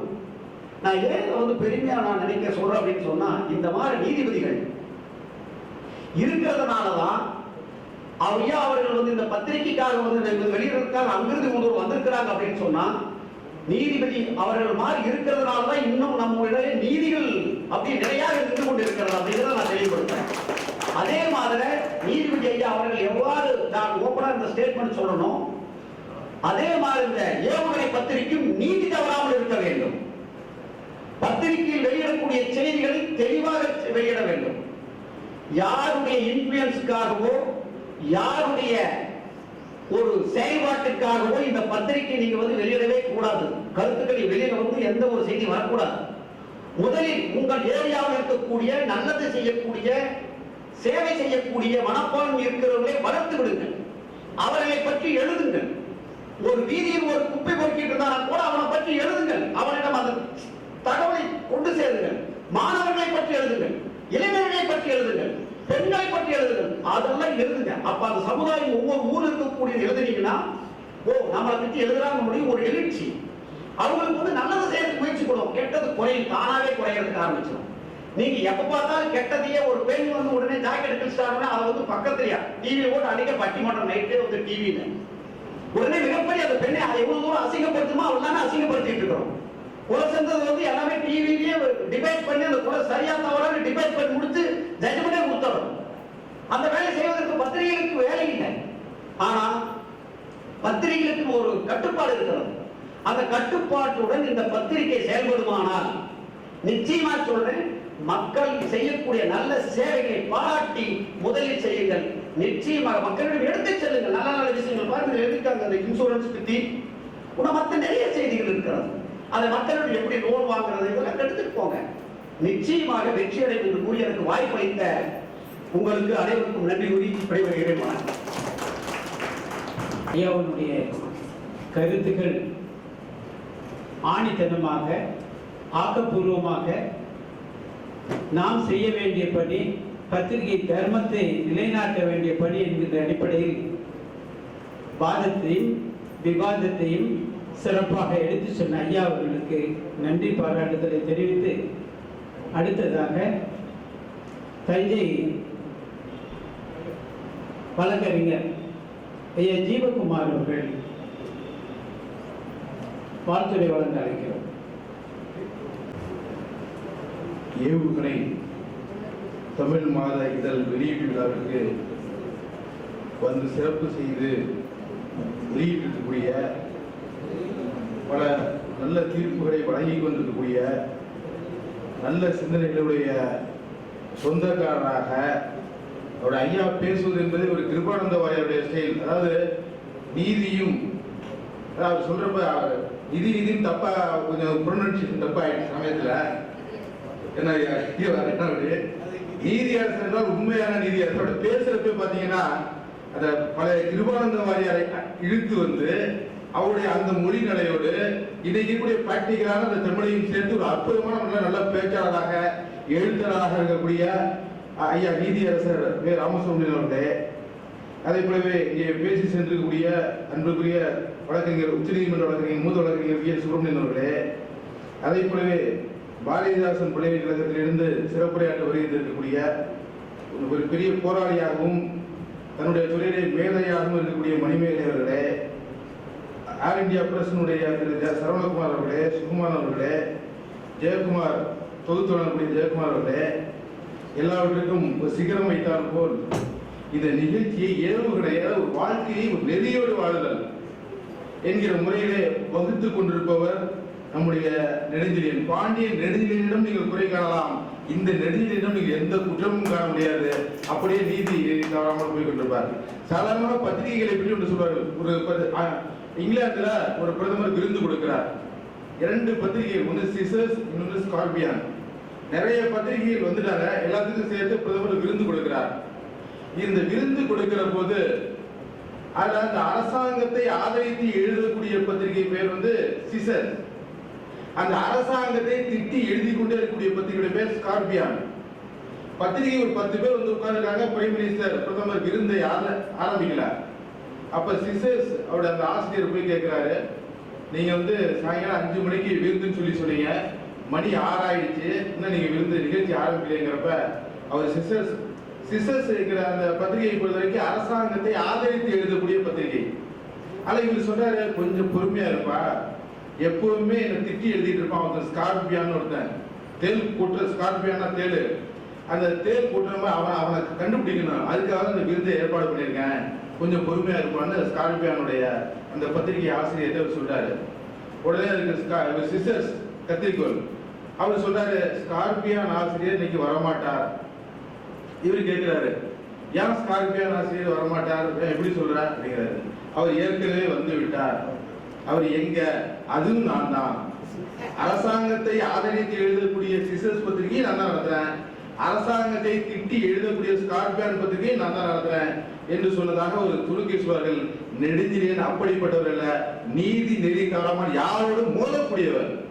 ஒரு செய்தியை போடுகிற போது அவருடைய பின்விளைவு எதுவாக இருந்தாலும் சந்திக்க தயார் என்கிற முறையில தான் தன்னுடைய வாழ்க்கையை அவர் நடத்தி கொண்டிருக்கிறார்.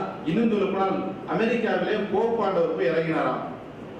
போப்பாண்டவர் போய் இறங்கணும்னா ஒரு கேள்வி கேட்டிருக்காங்க, நீங்க இரவு விடுதிகளுக்கு போவீங்களா என்று கேள்வி கேட்கப்பட்டிருக்கிறது.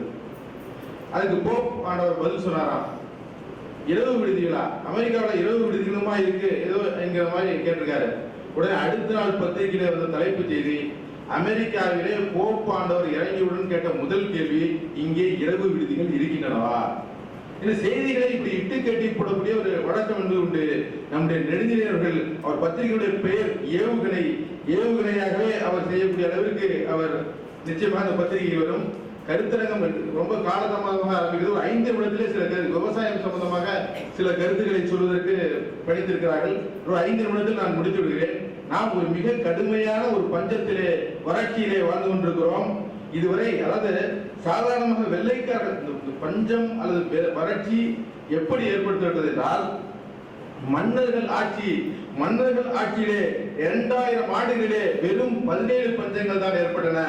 ஆனால் வெள்ளைக்காரர்களான 120 ஆண்டுகளே 31 பஞ்சங்கள் உருவாக்கப்பட்டதாக சொல்வார்கள். 1865-67 ஒரிசாவில் ஏற்பட்ட பஞ்சம் 10 லட்சம் பேரை கொன்றது. 1868-70 ராஜபுதனத்திலே ஏற்பட்ட பஞ்சம் 15 லட்சம் பேரை கொன்றது. 1876-78 சென்னையிலே ஏற்பட்ட பஞ்சம் 1 கோடி பேரை கொன்றது. 1896-97 இந்தியாவில் ஏற்பட்ட ஒட்டுமொத்தமான பஞ்சம் 50 லட்சம் பேரை கொன்றது. அதே போல 1899-1900 ஏற்பட்ட பஞ்சம் வங்கத்திலே 10 லட்சம் பேரை கொண்டது. மிகப்பெரிய அளவிலே கொலை செய்யப்பட்டது, மக்கள் கொன்று குவிக்கப்பட்டது. சர்ச்சில் இங்கிலாந்துடைய பிரதமராக இருந்தபோது 1943-44 வங்கத்திலே ஏற்பட்ட பஞ்சம் 50 லட்சம் பேரை கொன்றது.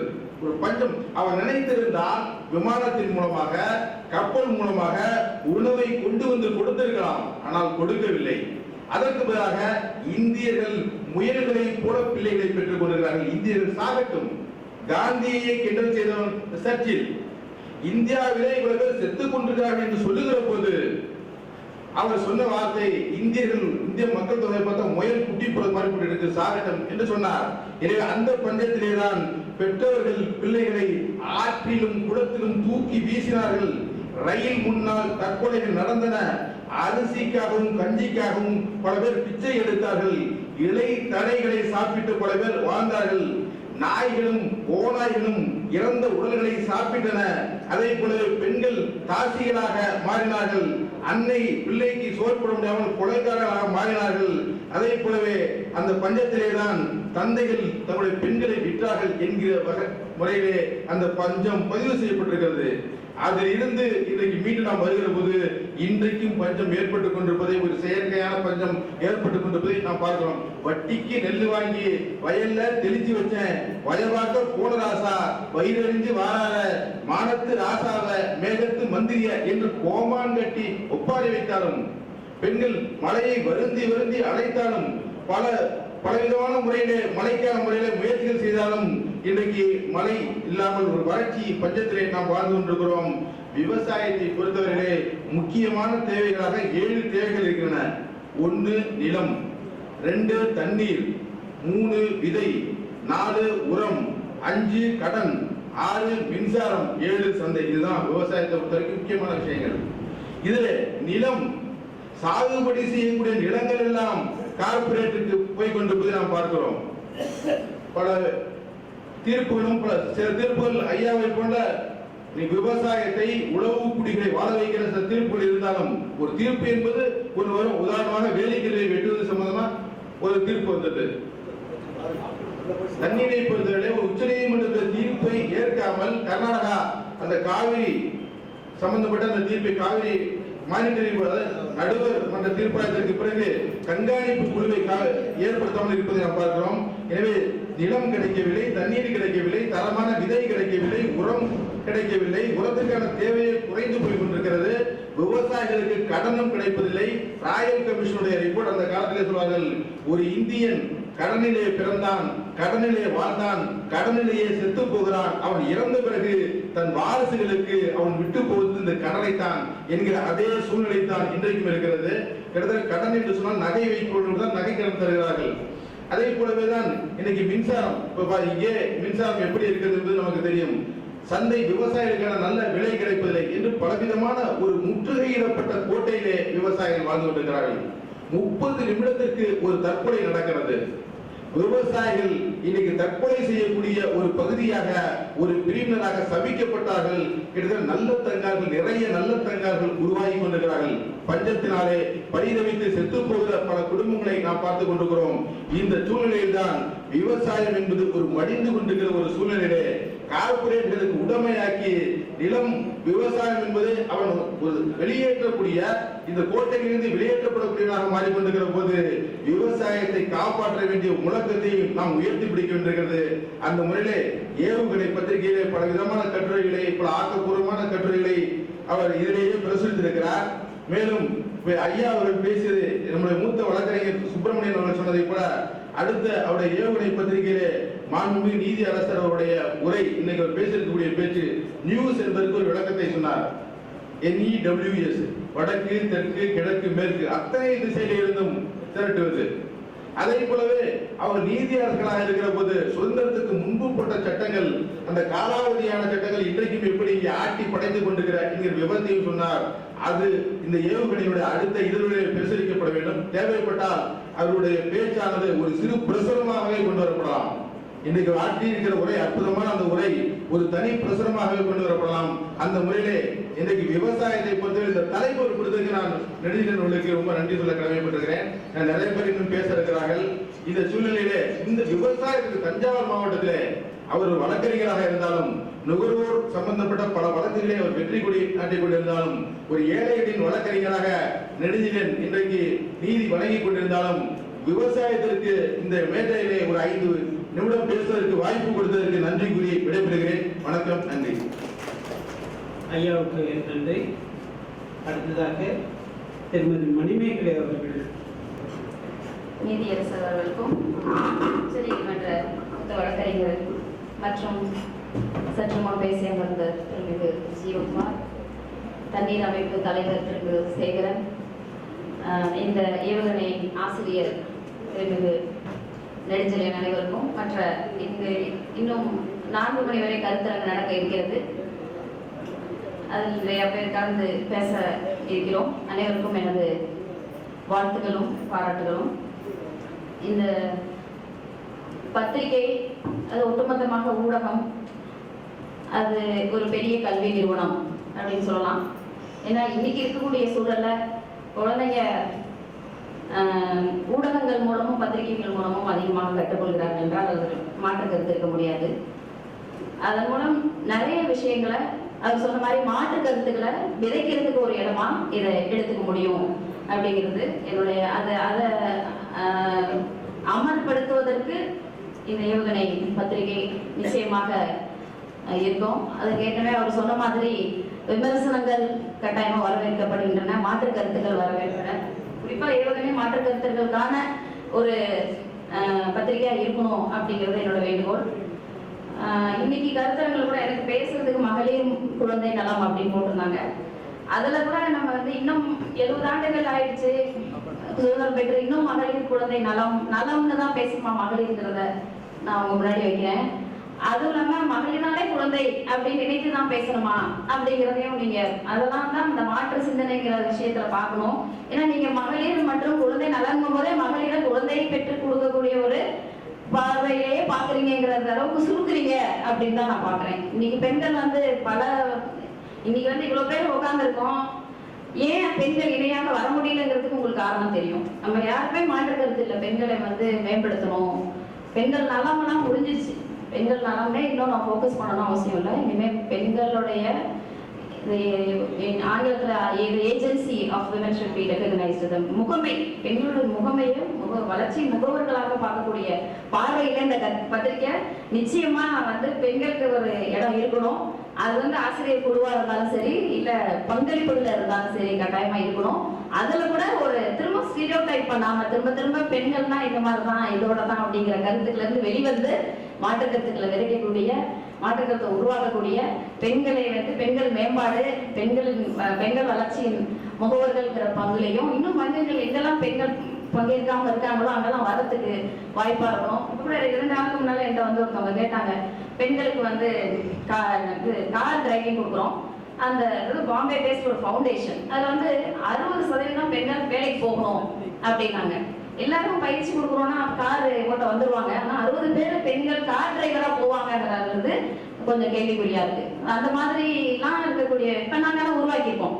எனக்கு இங்க கொடுத்துருக்கிற, எனக்கு பொறுப்பு கொடுத்துருக்கிறத விட மகளிர் தொழில் முனைவர் சங்கம்ல தான் போட்டிருக்காரு. நான் அந்த அமைப்பை உருவாக்கியிருக்கோம் பாரதாசன் பல்கலைக்கழகத்தில். அதில் பெண்களை கால் டாக்ஸி டிரைவர்ஸாகவும் ஆட்டோ டிரைவர்ஸாகவும் உருவாக்கியிருக்கோம் திருச்சி மாவட்டத்திலையும் சென்னை எல்லாத்துலேயும்.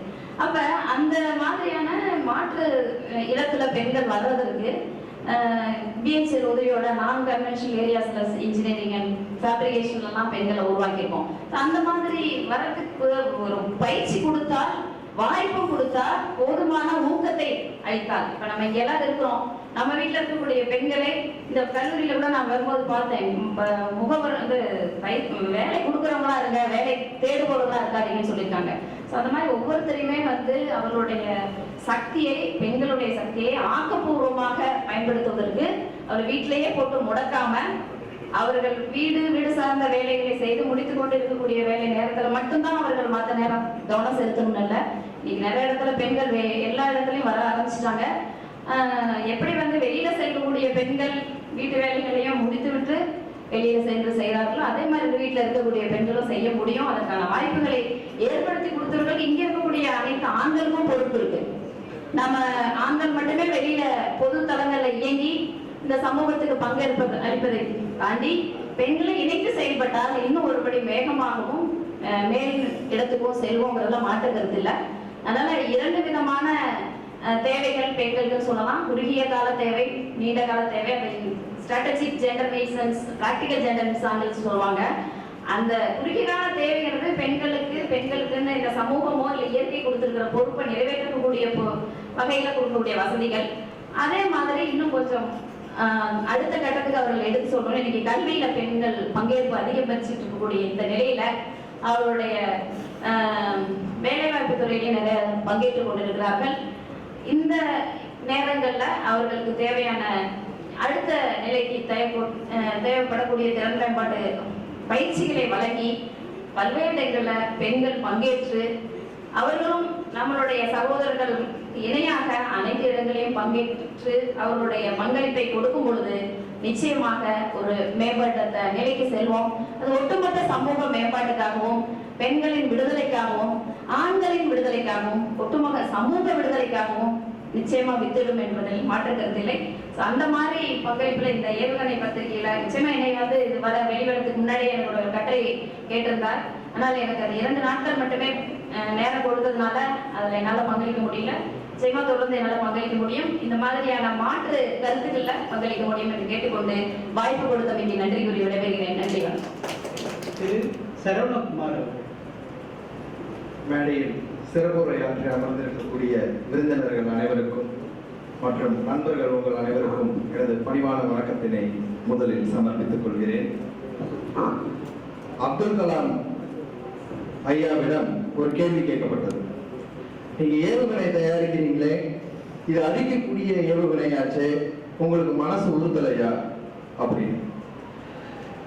உண்மைதான், ஒவ்வொரு ஏவுகணையும் நான் தயாரிக்கும் போது மனசு உறுத்துகிறது தான். ஆனால் அண்டை நாடுகள் என் மக்களை துன்புறுத்த தயாராக இருக்கும் போது, அண்டை நாடுகள் என் மக்களை மிரட்டுகிற போது, என் மக்களை காப்பாற்றுவதற்காக ஏவுகணை தயாரிப்பதில் நான் பெருமிதம் கொள்கிறேன் என்று. அதுபோல் சமூகத்தில் எங்கு அநீதிகள் இழைக்கப்படுகிறதோ, சமூகத்தில் எங்கு வரம்பு மீறி, எல்லைகள் மீறி தவறுகள் நடக்கிறதோ, அப்போது ஐயா நெடுஞ்செழியன் ஐயா அவர்கள் தொடங்கிய ஏவுகணை பத்திரிகை போல சில ஏவுகணைகள் புறப்படத்தான் செய்யும். அவருடைய ஏவுகணை பத்திரிகை வெற்றியடைய என்னுடைய முதல் வாழ்த்துக்களை தெரிவித்துக் கொண்டு, இன்றைய கல்வி சூழல் அப்படின்ற தலைப்புல என்னை பேச சொல்லியிருக்காங்க. சங்கர் படம் பாய்ஸ் அப்படின்னு ஒரு படம் வந்தது. அதுல ஒரு சின்ன நகைச்சுவை காட்சி இருக்கும். செந்தில் 2 தூக்கு பொணியை வச்சிருப்பாரு, ஒன்னு உனக்கு ஒன்னு எனக்கு. இதுல வந்து என்னன்னா, அந்த பையன் இந்த 2 பொணியை தூக்கிட்டு நான் போயிட்டேன்னா என்ன பண்ணுவீங்க அப்படின்னு கேட்பாரு. தம்பி, நான் உனக்கு கொடுக்கறது இன்ஃபர்மேஷன். இந்த எந்த கோயில்ல எந்த இடத்துல எப்ப சாப்பாடு கிடைக்கும், ஏஆர் ரஹ்மான் வீட்டுல என்னைக்கு பிரியாணி போடுவாங்க, இளையராஜா வீட்டுல என்னைக்கு தையல் மிஷின் கொடுப்பாங்க அப்படிங்கிற அந்த இன்ஃபர்மேஷனை தான் நான் உனக்கு கொடுத்துட்டு இருக்கிறேன். மொத்த டேட்டா பேஸ் வந்து என் டைரியில என்கிட்ட தான் இருக்கு அப்படின்னு சொல்லுவார். அந்த மாதிரி பத்திரிகை துறையில் இருக்கக்கூடியவங்க இன்ஃபர்மேஷன் கொடுத்துட்டு இருக்கிறாங்க. அதை வந்து இன்றைக்கு இருக்கக்கூடிய மாணவர்கள் வந்து நாலேஜா எடுத்துக்கணும். அப்படி இருக்கா யதார்த்த உலகத்துல அப்படின்னு பார்த்தா இல்லை. இன்னைக்கு எவ்வளவோ சிக்கல், நீட் அப்படிங்கிறாங்க, சமச்சீர் கல்விங்கிறாங்க, ஒண்ணுமே புரிய மாட்டேங்குது. எங்க வீட்டுல இருக்கக்கூடிய பாட்டி கேட்டாங்க, நீட்னா என்னப்போ ஏதோ செய்தியில் அடிக்கடி பேசிக்கிட்டே இருக்காங்களே அப்படின்னு. இல்ல அது வந்து மருத்துவத்துக்காக எழுதப்படக்கூடிய என்ட்ரன்ஸ் எக்ஸாம். அப்ப இந்த 1200 மார்க் எதுக்கு? ஒரு வருஷம் ஃபுல்லா படிக்கிறாங்க. அப்ப அந்த 1200 மார்க் வச்சு என்ன பண்ணுவாங்க? அப்ப ஸ்கூல்ல வந்து நீட் கற்றுக் கொடுப்பாங்களா, இல்ல தமிழ் இங்கிலீஷ் 1200 மார்க் அதுக்கு கற்றுக் கொடுப்பாங்களா, எதுக்கு கற்றுக் கொடுப்பாங்க அப்படின்னு. சரி, பணக்காரங்கெல்லாம் வந்து தனியா பணம் கொடுத்து கூட டியூஷன்ல வந்து இந்த நீட் எல்லாம் படிச்சுக்குவாங்க. கவர்மெண்ட் ஸ்கூல்ல இருக்கக்கூடிய பிள்ளைங்க எல்லாம் எப்படி படிப்பாங்க அப்படின்னு. ஒரு சாதாரண பாட்டிக்கு புரியுற விஷயம் வந்து எப்படி அரசாங்கத்துக்கு புரியாம இருக்கு அப்படிங்கறத எனக்கே புரியல. சோ இன்னைக்கு இருக்கக்கூடிய நடைமுறை சிக்கல், சட்ட சிக்கல், அரசியல் சூழல், இதெல்லாம் வந்து மக்கள் திண்டாடிக்கிட்டு இருக்கிறாங்க. அதுல ஒரு மிகப்பெரிய சுமையா இருக்கக்கூடியது வந்து கல்வி. ஏன்னா எதிர்கால பாரதத்தை உருவாக்க போறது இளைஞர்கள். அவர்கள் வந்து கல்வியில எவ்வளவு மேம்பட்டு இருக்காங்களோ அதை பொறுத்துதான் வலுவான இந்தியா உருவாகும். அந்த வகையில பார்க்கும்போது இன்றைய சூழ்நிலையில கல்வி வந்து சொல்லிக்கக்கூடிய அளவுல இல்லை, மாரல் வேல்யூஸ் இல்லை அப்படிங்கிறது தான் என்னுடைய கருத்து. ஸோ நேரம் எவ்வளவோ பேச வேண்டியது இருக்கு, இருந்தாலும் ஐயா அவர்கள் நேரம் கருதி இத்துடன் என்னுடைய விரைவை முடித்துக் கொள்கிறேன். நன்றி, வணக்கம். ஐயாவுக்கு நன்றி.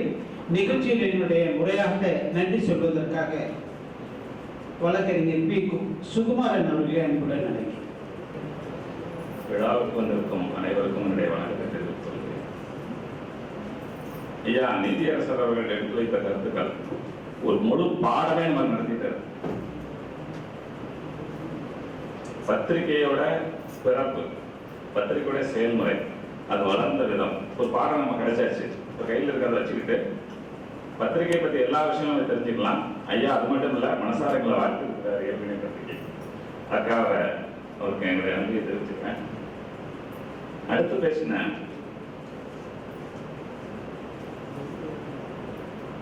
ஐயா என் சுப்பிரமணியன் அவர்களுடைய ஆதங்கம், பத்திரிகை எல்லாம் காசு வாங்கிட்டு தான் செய்தி போடுறாங்க.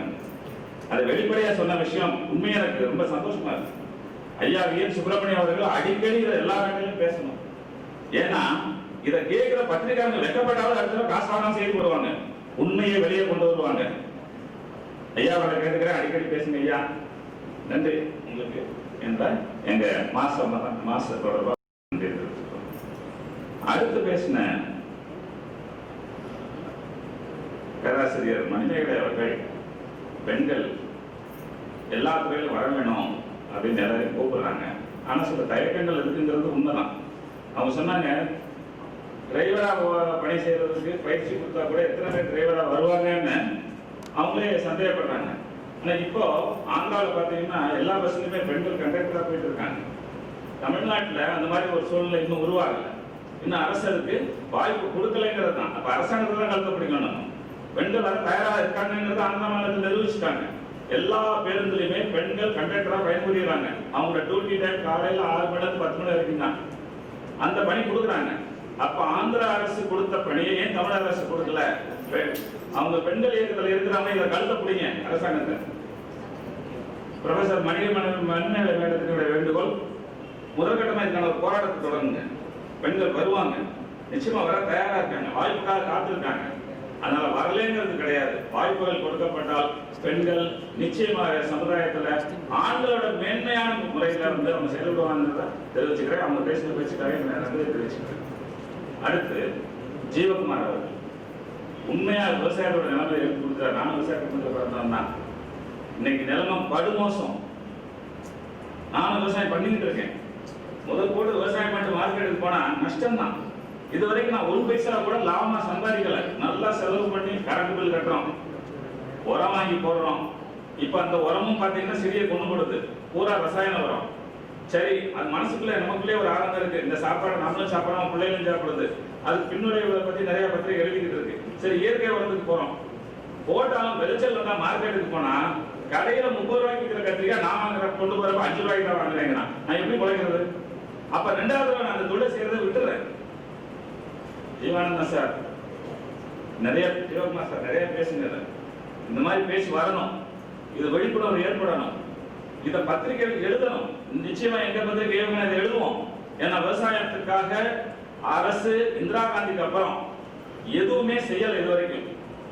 தமிழ்நாட்டில் ஒரு 5 ஆண்டு திட்டம் முழுமையா விவசாயத்துக்குனே ஒதுக்கணும். உழவுக்கும் தொழிலுக்கும் வந்தனை செய்வன் பாரதியார் சொன்னாரு. உழவு விட்டுட்டாங்க, ஒரு தொழில் மட்டும் தான் பண்ணிட்டு இருக்காங்க, வேற தொழில் தான் பண்ணிட்டு இருக்காங்க அரசாங்கம். இன்னைக்கு எல்லாருக்குமே தெரியும் பச்சையா என்ன பண்ணிட்டு இருக்காங்கன்னு. ஆனா அதை இன்னொரு முறையிலையும் பார்க்கலாம். நம்ம இப்ப நிறைய பத்திரிகைகளை பார்த்துட்டே இருக்கோம். நீதித்துறையில அரசாங்கத்தை கழுத்து அப்படிங்கிறாங்க. ஒன்னொன்னு இதை செய்யாத.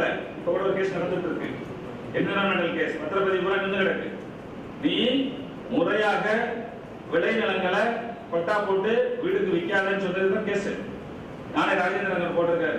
நீதிமன்றங்கள் அந்த மாதிரி செயல்பட்டாங்க இன்னும் கொஞ்சம் அரசாங்கத்தை கழுத்தை பிடிச்சி ஒரு 5 வருஷத்துக்கு ஆகுது. எங்கேயோ எப்படியோ போட்டோம். தமிழ்நாட்டிலாவது முழுமையா ஒரு 5 ஆண்டு திட்டம் விவசாயத்துக்கு மட்டுமே, நீர்வள ஆதாரங்களை பெருக்கிறது, விவசாயிகளுக்கான எல்லா இடுபொருள்களும் இலவசமா கொடுக்கணும். ஏன்னா விவசாயத்துக்கு வேற வழியே கிடையாது. முதல் போட்டு எவ்வளவு பட்டாலும் லாபத்தை கணக்கிட ஒரு பொருள் உற்பத்தி பண்றப்ப இது ப்ரொடக்ஷன் காஸ்ட், இது செல்லிங் காஸ்ட், இது ப்ராஃபிட் எடுக்க முடியுது. ஆனா விவசாயத்தில் எடுக்க முடியுதா? என்ன விவசாயம் பண்ண அழகா எடுத்துக்கொண்டு அறுத்துக்கொண்டு மார்க்கெட்டுக்கு போனாக்கா அங்க 40 கூட நிறைய நிற்குது. 40 ரூபாய்க்கு விற்கலாம்னு நினைச்சா 5 ரூபாய் கடைசியில் தக்காளி பழம் கீழே கூட்டிட்டு வரான். இதுதான் உண்மையான நிலைமை. நீதிமன்றங்களும் நீதித்துறையும் ஐயா அவர்களை கேட்டுக்கிறேன், அரசாங்க கழுத்தை நாங்க பிடிக்க முடியாது, நீங்க உத்தரவு பேர்ல அதை நிறைவேற்ற முடியும். நிறைய தீர்ப்புகள் அது மாதிரி வந்திருக்கு. அரசாங்கத்துக்கு இன்ஸ்ட்ரக்ஷன் கொடுத்துருக்காங்க, இப்படி செய்யுன்னு. அதை செஞ்சு கொடுத்தாக்க மக்கள், பொதுவா இந்திய மக்கள் அத்தனை பேருமே சாப்பாடு பிரச்சனை இல்லாம இருப்பாங்க. அதோட பெரிய விஷயம் என்னன்னாக்க இன்னைக்கு நடக்கிறது இல்ல, தஞ்சாவூர் தான் நமக்கு சோறு போட்டுக்கிட்டு இருந்துச்சு தமிழ்நாட்டு போராட்டத்துக்குமே. இன்னைக்கு தஞ்சாவூர் தனக்கே சோறு இல்லாம கஷ்டப்படுது. சோத்துக்காக நம்ம அரிசிக்காக ஆந்திராவையும் குஜராத்தையும் நம்பி இருக்கிற நிலைமை. இந்த நிலைமை மாறணும்னா பத்திரிக்கை அவர் சொன்ன மாதிரி நாங்க எழுதுவோம். ஆனாலும் அதை எடுத்துக்கிறவங்க அதுக்கான இயக்கங்கள் சரியான முறையில் போராடினா தான் கிடைக்கும். அந்த அரசாங்கத்தை பொறுத்தளவுக்கு கேட்டாலும் கிடைக்காத ஒரு அரசாங்கம். அது இந்திய அரசாங்கமாக இருக்கட்டும், தமிழ்நாடு அரசாங்கமாக இருக்கட்டும். அப்போ யாராவது கருத்தை பிடிச்சாதான் கொடுப்பேங்கிற நிலைமை ஏற்படுறதுனால இந்த பத்திரிகையில நாங்க எழுதுற விஷயங்களுக்கு நீங்க அதுக்கு ஆதரவு கொடுக்கறது மட்டும் இல்ல, அதுக்கான எதிர்வினையும் நீங்க செய்யணும், அதுக்கான எழுச்சியும் கொடுக்கணும். வெறும் பத்திரிகையை படிச்சா மட்டும் பார்த்தாது, எழுச்சி வரணும். எழுச்சி வந்த ஜல்லிக்கட்டுக்கு எவ்வளவு எழுச்சி வந்துச்சுங்க? யாராவது கட்சிக்காரங்க ஈடுபட்டாங்களா? இல்ல, மாணவர்கள் ஈடுபட்டாங்க. மாறிச்சா இல்லையா? சட்டமே மாறிச்சா இல்லையா? ஏன் பொருளாதாரம் மாறாதான்? ஆட்சி செய்யறவங்க மாற மாட்டாங்களா? நிச்சயமா மாறுவாங்க. இந்த ஜீவகுமார் அவர்கள் இது விஷயமா பேசினதுக்கு என்னுடைய நன்றி. அடுத்து சரவணகுமார் அவரும் அழகா தன்னுடைய கருத்துக்களை எடுத்து வச்சாரு. அது இல்லாம விழாவுக்கு வந்திருக்கக்கூடிய அத்தனை நல்ல உள்ளங்களையும், ஏவுகணையை பாராட்டிய அத்தனை நல்ல உள்ளங்களையும், நேரம் ஞாயிற்றுக்கிழமையாக இருந்து எங்களுடைய விழாவை சிறப்பிக்க செய்த அத்தனை பேருக்கும் நன்றி தெரிவித்துக் கொண்டு வருகிறேன். நன்றி. நிகழ்ச்சியினுடைய நிறைவாக நாட்டுப்பாடல்.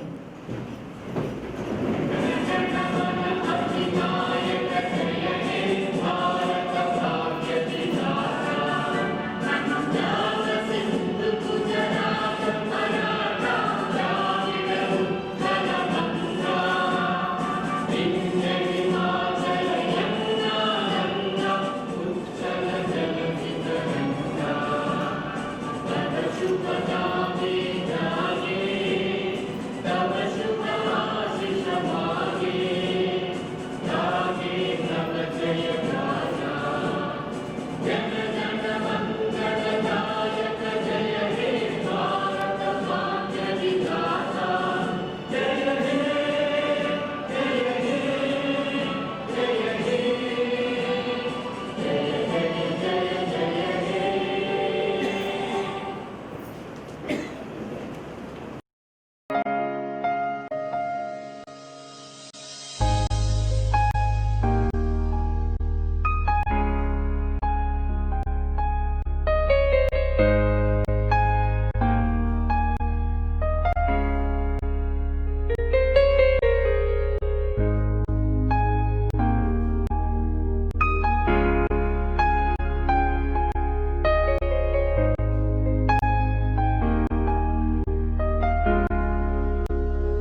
யார் என்று அறிமுகப்படுத்தும் என் பேர் டி உதவன்.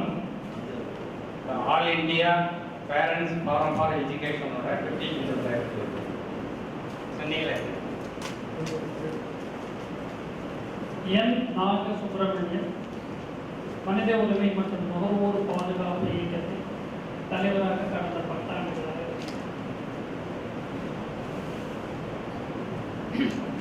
மாநிலம் சென்னை ஆலம்பாக்கம் அனைத்து மக்கள் முன்னேற்ற கழகம் என்ற அரசியல் கட்சியின் நிறுவனர் தலைவர்.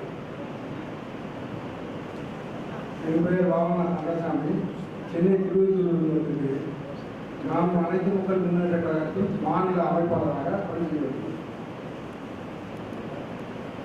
என் பேர் ஆர்வம், நான் மனித உரிமை நுகர்வோர் பாதுகாப்பு தலைமை அமைப்பாளராக இருக்கேன், சென்னை.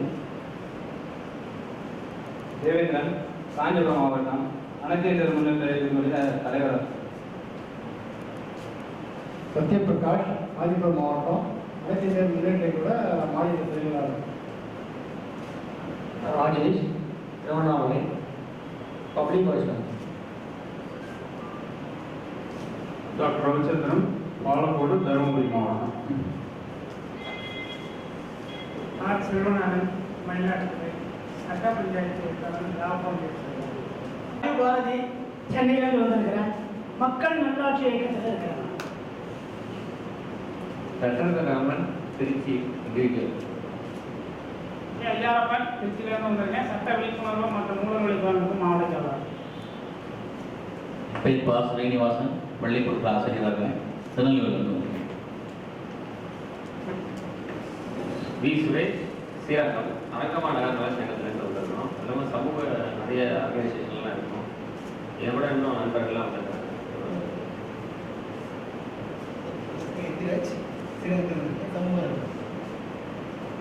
மணிவண்ணன், ஸ்ரீரங்கத்திலிருந்து வந்திருக்கேன். உலக சுற்றுச்சூழல் மற்றும் ஆரோக்கிய விழிப்புணர்வு அறக்கட்டளையில் தெய்வகுமார், தண்ணீர் அமைப்பு பூவுலகில். காசிநாதன், அமைப்பு சாரா பொறியாளர் சங்க கூட்டமைப்பினுடைய தலைவராக இருக்கேன். திருச்சியிலிருந்து வேளாண்மை ஆலோசனை பொறியாளர். சரவ் சட்டாரவா, அந்த ஓய்வு பெற்ற அரசு மத்திய மருத்துவ அலுவலர் ஆலோசகராக பணிபுரிந்து ஓய்வு பெற்று நான் ஓய்வு பெற்று 15 ஆண்டுகளுக்கு மேல் ஆகிறது. நான் 30 ஆண்டுகளுக்கு நுகர்வோர் பாதுகாப்பு இயக்கத்தில் செயலராக இருக்கின்றேன். அப்பொழுது பேராசிரியர் சீனிவாச நாராயணசாமி அவர்கள் தலைவராக இருக்கிறார். இப்பொழுது நான் பாரதிய ஜனதா கூட்டத்திற்கு அடிக்கடி போய்கொண்டிருக்கிறேன். மேலும் நம்ம நாட்டின் இந்தியா முழுக்கவே புராதன சின்னங்கள், இந்த ஆற்காலிக்கு சம்பந்தப்பட்ட சின்னங்களை பாதுகாக்க வேண்டும் என்பதற்கு ஒரு ஆர்வமாக இருக்கிறேன். ஏனென்றால் நம்ம நாட்டில் கோவில்களை மட்டும் காப்பாற்றுகிறார்கள். அக்காலத்தில் மன்னர்கள் கட்டிய கோட்டை கொத்தனங்கள் போன்றவர்களை எல்லாம் யாரும் காப்பாற்றுவதில்லை. தமிழில் கிள்ளி என்ற ஒரு சங்ககாலத்தில் சொல்வது, கிள்ளி என்றால் வீரன் என்றும் மன்னன் என்றும் பொருள். கிள்ளி இருக்கும் இடம் கில்லா என்று இந்தியா முழுக்க, வட இந்தியா முழுக்கவும், மராட்டியத்திலும் ஆந்திர பிரதேசத்திலும் அழைக்கப்படுகிறது. அப்படி வட இந்தியா முழுக்க தமிழை உயர்த்தி கொண்டிருக்கும் சொல் கில்லா என்ற சொல். அப்போ ஆனால் அந்த கோட்டை கொத்தனங்கள்லாம் காப்பாற்றப்படாமல் சீரழிந்து கொண்டு இருக்கின்றன. இந்திய வரலாறை இருட்டடிப்புக்கு ஆட்படுத்திக் கொண்டும் இந்திய வரலாறு அழிக்கப்பட்டு வருகின்ற காரணத்தால் அதனை ஒரு இயக்கமாக இந்த அமைப்பு ஏற்றுக்கொள்ள வேண்டும் என கேட்டுக்கொண்டு அமர்கின்றேன். ஆர் முத்துமாரியப்பன், நெய்வேலி இயக்குநராக என்ற அமைப்பை நெய்வேலியில் நடத்தி வருகிறார். நெய்வேலி. ஆர் முருகன், சோல்மன் இந்தியா ஆசிரியர், சென்னை. வணக்கம். என் பேர் நாஞ்சில் கே. கிருஷ்ணன், சட்ட விழிப்புணர்வு மற்றும் உணவளிப்பு அமைப்பு legal awareness and anti corruption ஆர்கனைசேஷனுடைய நிறுவனர் மற்றும் இந்திய உணவளிப்பு கூட்டக்கூடிய திருப்பூர் மாவட்ட செயலாளர், சுதந்திர இந்திய மாதனுடைய உதவி ஆசிரியர். நன்றி. Mass multiple action for social solidarity association சொல்லுவோம். ஏவுகணைகள் பத்திரிகை சொல்லுவோம். அதான் உங்களுக்கு எல்லாம் தெரியும். அறிமுகம். ஒரு மாற்றம் தேடி ஊரும் உறவும் போற்ற வீடும் நாடும் வாழ்த்த பொது வாழ்வில் அரசியலில் உண்மையான சமூக மாற்றம் தேடி பேச்சை போல் செயல், செயலை போல் பேச்சு, தன்னிலையில்லா பொதுநலம், ஜனநாயகத்தில் மேதாவிகளும் கைநாட்டுகளும் சரி சமமே, தேர்தலில் மட்டும். சினிமா தான், ஆட்சி பீடத்திற்கு ஏணிப்படி அல்ல. எத்தனை நாள், எத்தனை ஆண்டு, எத்தனை பிடியில் உத்தமர் கூட்டம். அறவழி மீது அதிகார வழி புறவழிப்பாதை. IAS IPS எல்லாம் கைகட்டி நிற்க 5ஆம் வகுப்பு பாடம் நடத்தும் அரசியல்வாதிக்கு லஞ்சமும் ஊழலும் 2 கண்கள் அதிகாரிகளுக்குமா? கல்வி தகுதியும் வயது வரம்பும் அரசியல்வாதிக்கு இல்லை. மணல் கடத்தல், மரம் வெட்டுதல், சாராயம் காய்ச்சுதல், ஆள் கடத்தல், கொலை செய்தல், கொள்ளையடித்தல், கட்ட பஞ்சாயத்து, 2 மனைவியர் அரசியல்வாதியின் அடிப்படை தகுதிகள். காப்புள்ள போதில் கொட்டிக்கொள். இந்த பணமொழி அரசியல்வாதிக்கு தான் சரியாக புரிந்தது. வாக்குச்சீட்டுக்கு 1000 2000, காவலுக்கு காக்கி சட்டை, தேர்தல் கமிஷன் அதிகம் கொடுத்தபடியே தேர்தலில் வெற்றி. கலர் கட்சி கொடிகள். ஜாதிக்கு 10, மதத்திற்கு 10, மக்களுக்காக எந்த கட்சி? சொன்னாலும் சொல்லாவிட்டாலும் உண்மை உண்மையே. பெரியார் படத்திற்கு பூஜை. இன்றைய திராவிடம் எல்லா கட்சிகளிலும் காமராஜர் படம், ஏமாளிகள் மக்கள். அண்ணாவின் அடக்குமொழிகள், மேடை பேச்சுக்கு பிள்ளையார் சொல்லி, தேர்தலுக்கு மட்டும் எம்ஜிஆரின் படம். வன தேவர்களை வழங்குவதே கொள்ளையடிக்கலாம். கூட இருந்தே குடிமறிப்பது இப்போதுதான் எல்லோருக்கும் புரிகிறது. மெரினா பீச்சுக்கு புதிய பெயர் சமாதிபுரம். சமாதி என்ன போதி மரமா தியானம் செய்ய? தமிழன் என்ற இடம் உண்டு, தனியே அவருக்கு ஒரு குணம் உண்டு. உண்மைதான். லஞ்ச ஊழலில் தண்டனை பெற்றாலும் தாராளமாய் வாக்களிப்பார்கள் காசு வாங்கிக் கொண்டு. விரல் நொடியில் சர்வதேச பிரச்சனைகள், சமத்துவம், சகோதரத்துவம், உலக தொழிலாளர்களே ஒன்று சேருங்கள், எல்லாம் சரி. மக்கள் மனம் மட்டும் புரியாததே. தத்துவத்தில் தவறில்லை, உள்ளூரில் மாடு விலை போகவில்லை. நம் குழந்தைகளுக்கு தமிழ் தெரியாது. அம்மா, அப்பா, மம்மி, டாடியாம்.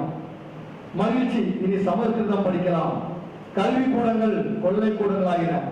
உலகமயம், வணிகமயம், பின்னணியில் அரசியல் வியாபாரிகள். விளைநிலங்கள் எல்லாம் வீட்டு மனைகளாம். வீடு தேவதான், சோறு வேண்டாமா? எல்லா பொருள்களுக்கும் உற்பத்தியாளரே விலை கொடுக்கிறார்கள். விவசாய பொருளுக்கு மட்டும் யாரோ விலை சொல்கிறார்கள். விவசாயிகள் வீதியில், இடைத்தரர்கள் மாளிகையில். மாடுகளை கொச்சு, மனிதர்களை கொல். மதம் பிடித்த மத யானை. மனித உரிமை கமிஷன் மௌன விரதம். தனித்தனியாக குழுவாக நாமும் சேவை செய்கிறோம். நெல்லிக்காய் போல் சிதறி கிடைக்கிறோம். சட்டம் தெரியாமல் சட்டம் பேசி, சட்டசபை போல் சண்டை போட்டு, போலீசும் வக்கீலும் பஞ்சாயத்து பேச, குற்றவாளி கூண்டில் கைகட்டி நிற்கிறோம் குற்றம் புரியாமலே. நாம் என்ன பச்சோண்டியா அடிக்கடி நிறத்தை மாற்ற? உண்மையும் வெண்மையுமே நிரந்தரம். எங்கும் அரசியல், எதிலும் அரசியல். அரசியலை பேசிக்கொண்டே அரசியல் வேண்டாம் என்பார்கள் சரியான அரசியல் தெரியாதவர்கள். கடுகு டப்பாவில் இருந்தாலும், கண்டனில் இருந்தாலும் கருப்பு பணமாம். கடுகு டப்பா இங்கே, கண்டெய்னர் எங்கே? ஆண்கள் கட்டுகிறார்கள், பெண்கள் இடிக்கிறார்கள் டாஸ்மாக் கடை. எதையோ சொல்லி ஜல்லிக்கட்டுக்கு தடை. சமூக பண்பாட்டில் நஞ்சை கலக்கும் வஞ்சகர் கூட்டம். சரித்திரத்தை திருத்துவது புதிய சரித்திரமாகாது. வெளிநாடு அறப்போர். கடல் காற்றை அனல் காற்றாய் மாற்றிய இளைஞர் படை. உணவு கொடுத்த கைகளை உடைத்த, தண்ணீர் தந்த தாயை அளித்த சகோதரிகளின் கருக்களை உழைத்த மக்களின் எதிரிகள். போலீசுக்கு ரவுடி முகமூடியா? இல்லை, ரவுடிக்கு போலீஸ் முகமூடியா? பேஸ்புக் ஒரு புரட்சி புத்தகம். இணையதளமே தேர்தல் களம். வாட்ஸ்அப் தான் புதிய வாக்குச்சீட்டு. தேர்தல் களத்தில் நீயே தொண்டன், நீயே தலைவன், நீயே சேவகன், நீயே காவலன். எதிர்காலம் உனது கையில். அமைதிப்படையே உனக்கு காத்திருக்க அகரவிட்டு. தேசிய கொடி உயிரை பறக்கிறது. ஏழைகளுக்குத்தான் எட்டவே இல்லை. இது பெரும் தலைவரின் இளமுதிர் காலம். இளைய தலைமுறையை எழுந்துவா. தமிழகம் உங்கள் சொத்து. சிலர் பங்கு கொள்கிறார்கள். நீரோ மன்னன் பிடி வாசித்தான், நாமும் விலைக்கு மனிதர்களா? வருகிறது இளமுதலை இன்று முதல் எளியவன் கையில் வலிமையான ஆயுதம். வருகிறது ஏவுகணை, இன்று முதல் வலியவன் கையில் வலிமையான ஆயுதம். இந்த ஏவுகணை மேலே பறக்காது, இந்த ஏவுகணை மேலே பறக்காது, அடுத்த நாட்டை குறிவைக்காது. யார் செய்தாலும் தவறு தவறுதான். ஊழலை ஒழிக்க, லஞ்சத்தை அழிக்க சட்டம் பேசும் நீதிமன்ற கதவை தட்டும். அறிமுகம் எங்களுக்குத்தான், உங்களுக்கு அல்ல.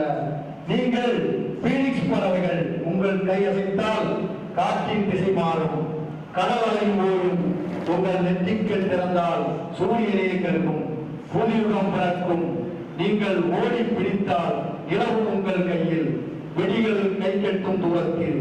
நீங்கள் முயற்சித்தால் மாற்றம் உங்கள் காலத்திலேயே. நாம் ஒன்றிணைந்தால் உச்சாணி கொம்பில் பறக்கும் லஞ்ச ஊழல் கொடிகளை வெட்டி சாய்ப்போம். காலிலும் அடிமைகளுக்கு விடுதலை கொடுப்போம். நீதான் என்ற வேறுபாடு இல்லை, சமுதாய மாற்றமே நமது இல்லை. இந்தியாவை வல்லரசாக அல்ல, நல்லரசாக மாற்றுவோம்பா. அரசர்கள், மருத்துவர்கள், வழக்கறிஞர்கள், என் சார்ந்த சமூக ஆர்வலர்களுக்கெல்லாம் மீண்டும் ஒரு நன்றியை தெரிவித்துக் கொண்டு, அனைவரும் பேசியதிலிருந்து ஒன்று மட்டும் தெரிகிறது. சட்ட விழிப்புணர்வு, சமூக ஆர்வலர்களுக்கு பாதுகாப்பு, கூட்டமைப்பு, இதை மூன்றையும் சுட்டிக்காட்டிதான் வருகின்றது. விழிப்புணர்வு, டாஸ்மாக் என்ற ஒரு மிகப்பெரிய இந்தியாவிலேயே உடைத்து போட்ட இளம் விதவைகளை அதிகம் உருவாக்க காரணமாக இருந்த, மக்களுக்கு தீங்கு விளைவிக்கின்ற டாஸ்மாக் என்ற இந்த மதுபான கடைகளை எடுக்க சொல்லி பல நீதிமன்றங்களில் வழக்குகள், பொதுநல வழக்குகள் என்று பல வகையில் போடப்பட்டது. சசி புதுமால் என்ற ஒரு மனிதர் இதற்காக பல்வேறு போராட்டங்கள் நடத்தி உயிர்நீத்தார். உயிர்நீத்த சமயத்தில் நாங்கள் ஒரு வார காலம் அங்கே இருந்தோம். ஏன் இதை குறிப்பிடுகின்றேன் என்று சொன்னால், விழிப்புணர்வு என்று நீங்கள் கேட்டதற்காக இந்த உதாரணத்தை சொல்கின்றேன். அன்றைய காலகட்டத்திலே அனைத்து கட்சிகளும் சரி, சமூக ஆர்வலர்களும் சரி, மற்றும் சமூக ஆர்வலர்கள் அல்லாத தனியார் என்ஜிஓஸ்களும் சரி, மதுபானம் சார்பாக, டாஸ்மாக் கடை சார்பாக நடத்தப்பட்ட போராட்டங்கள், ஆர்ப்பாட்டங்கள், முதலமைச்சர் வீட்டிலே கூட மதுவை உடைத்து ஊட்டுகின்ற போராட்டம், நீதிமன்றத்திலே கூட மதுவை ஊட்டுகின்ற போராட்டம். ஆனால் இன்றைய நிலை என்ன? மக்களிடத்திலே விழிப்புணர்வு. எங்கு பார்த்தாலும் பொதுமக்களே, அதுவும் பெண்களே மதுக்கடைகளை அழைத்து நொறுக்குவது, காவல்துறையினரை முற்றுகையிடுவது, வட்டாட்சியர், கோட்டாட்சியர், மாவட்ட ஆட்சியர், மாநில ஆட்சியர்களை முற்றுகையிடுவது. இதற்கு முக்கிய காரணம் என்ன? விழிப்புணர்வு. ஆனால் இந்த விழிப்புணர்வு மக்களிடத்திலே வந்துவிட்டது. இந்த விழிப்புணர்வை தூண்டுகோலாக இருந்த சமூக ஆர்வலர்களும் மற்றும் சட்ட வல்லுநர்களும் அரசியல் கட்சிவாதிகளும் தற்சமயம் இப்ப எங்கே போடுறாங்க என்று பார்த்தால் ஆள் எங்கே இருக்கிறார் என்றே தெரியாது. யாராவது குரல் கொடுக்குறாங்களா பத்தியா? முதல்ல குரல் கொடுத்தாங்க அரசியல்வாதி, என்ஜிஓஸ்லாம் பிராந்தி கிடையாதுங்க, பிராந்தி கிடையாதுங்க. இப்ப எங்கேயாவது அதிகமா குரல் கொடுக்குறாங்களா? முதல்ல ஃபர்ஸ்ட் கொடுத்த மாதிரி. ஆனால் பொதுமக்கள் அவங்கள விட அதிகமா இருக்காங்க. இதுக்கு என்ன காரணம்? அவங்களுக்கு விழிப்புணர்வு அதிகமாயிடுச்சு. அதனால அவங்க அப்படின்னு என்ஜிஓஸ் கொடுக்குறாங்க, சைலண்ட் ஆகிட்டாங்க. இதுதான். ஆகையினால இன்றைய நிலைமையில கல்வி, மருத்துவம், சுகாதாரம், சுற்றுச்சூழல், அரசியல், சட்டம், தண்ணீர், இப்படி அனைத்திலுமே மாசடைந்து மாசு மண்டி மிக மோசமான நிலையிலே தமிழகம் மட்டுமல்லாது உலக நாடுகள் எல்லாம் நெஞ்சி பார்க்கின்ற நிலையிலே இந்தியா ஒரு மோசமான நிலையிலே, அது முக்கியமாக தமிழகம் கை விட்டப்பட்ட, வெறும் தடுத்து விடப்பட்ட ஒரு மாநிலமாக மோசமான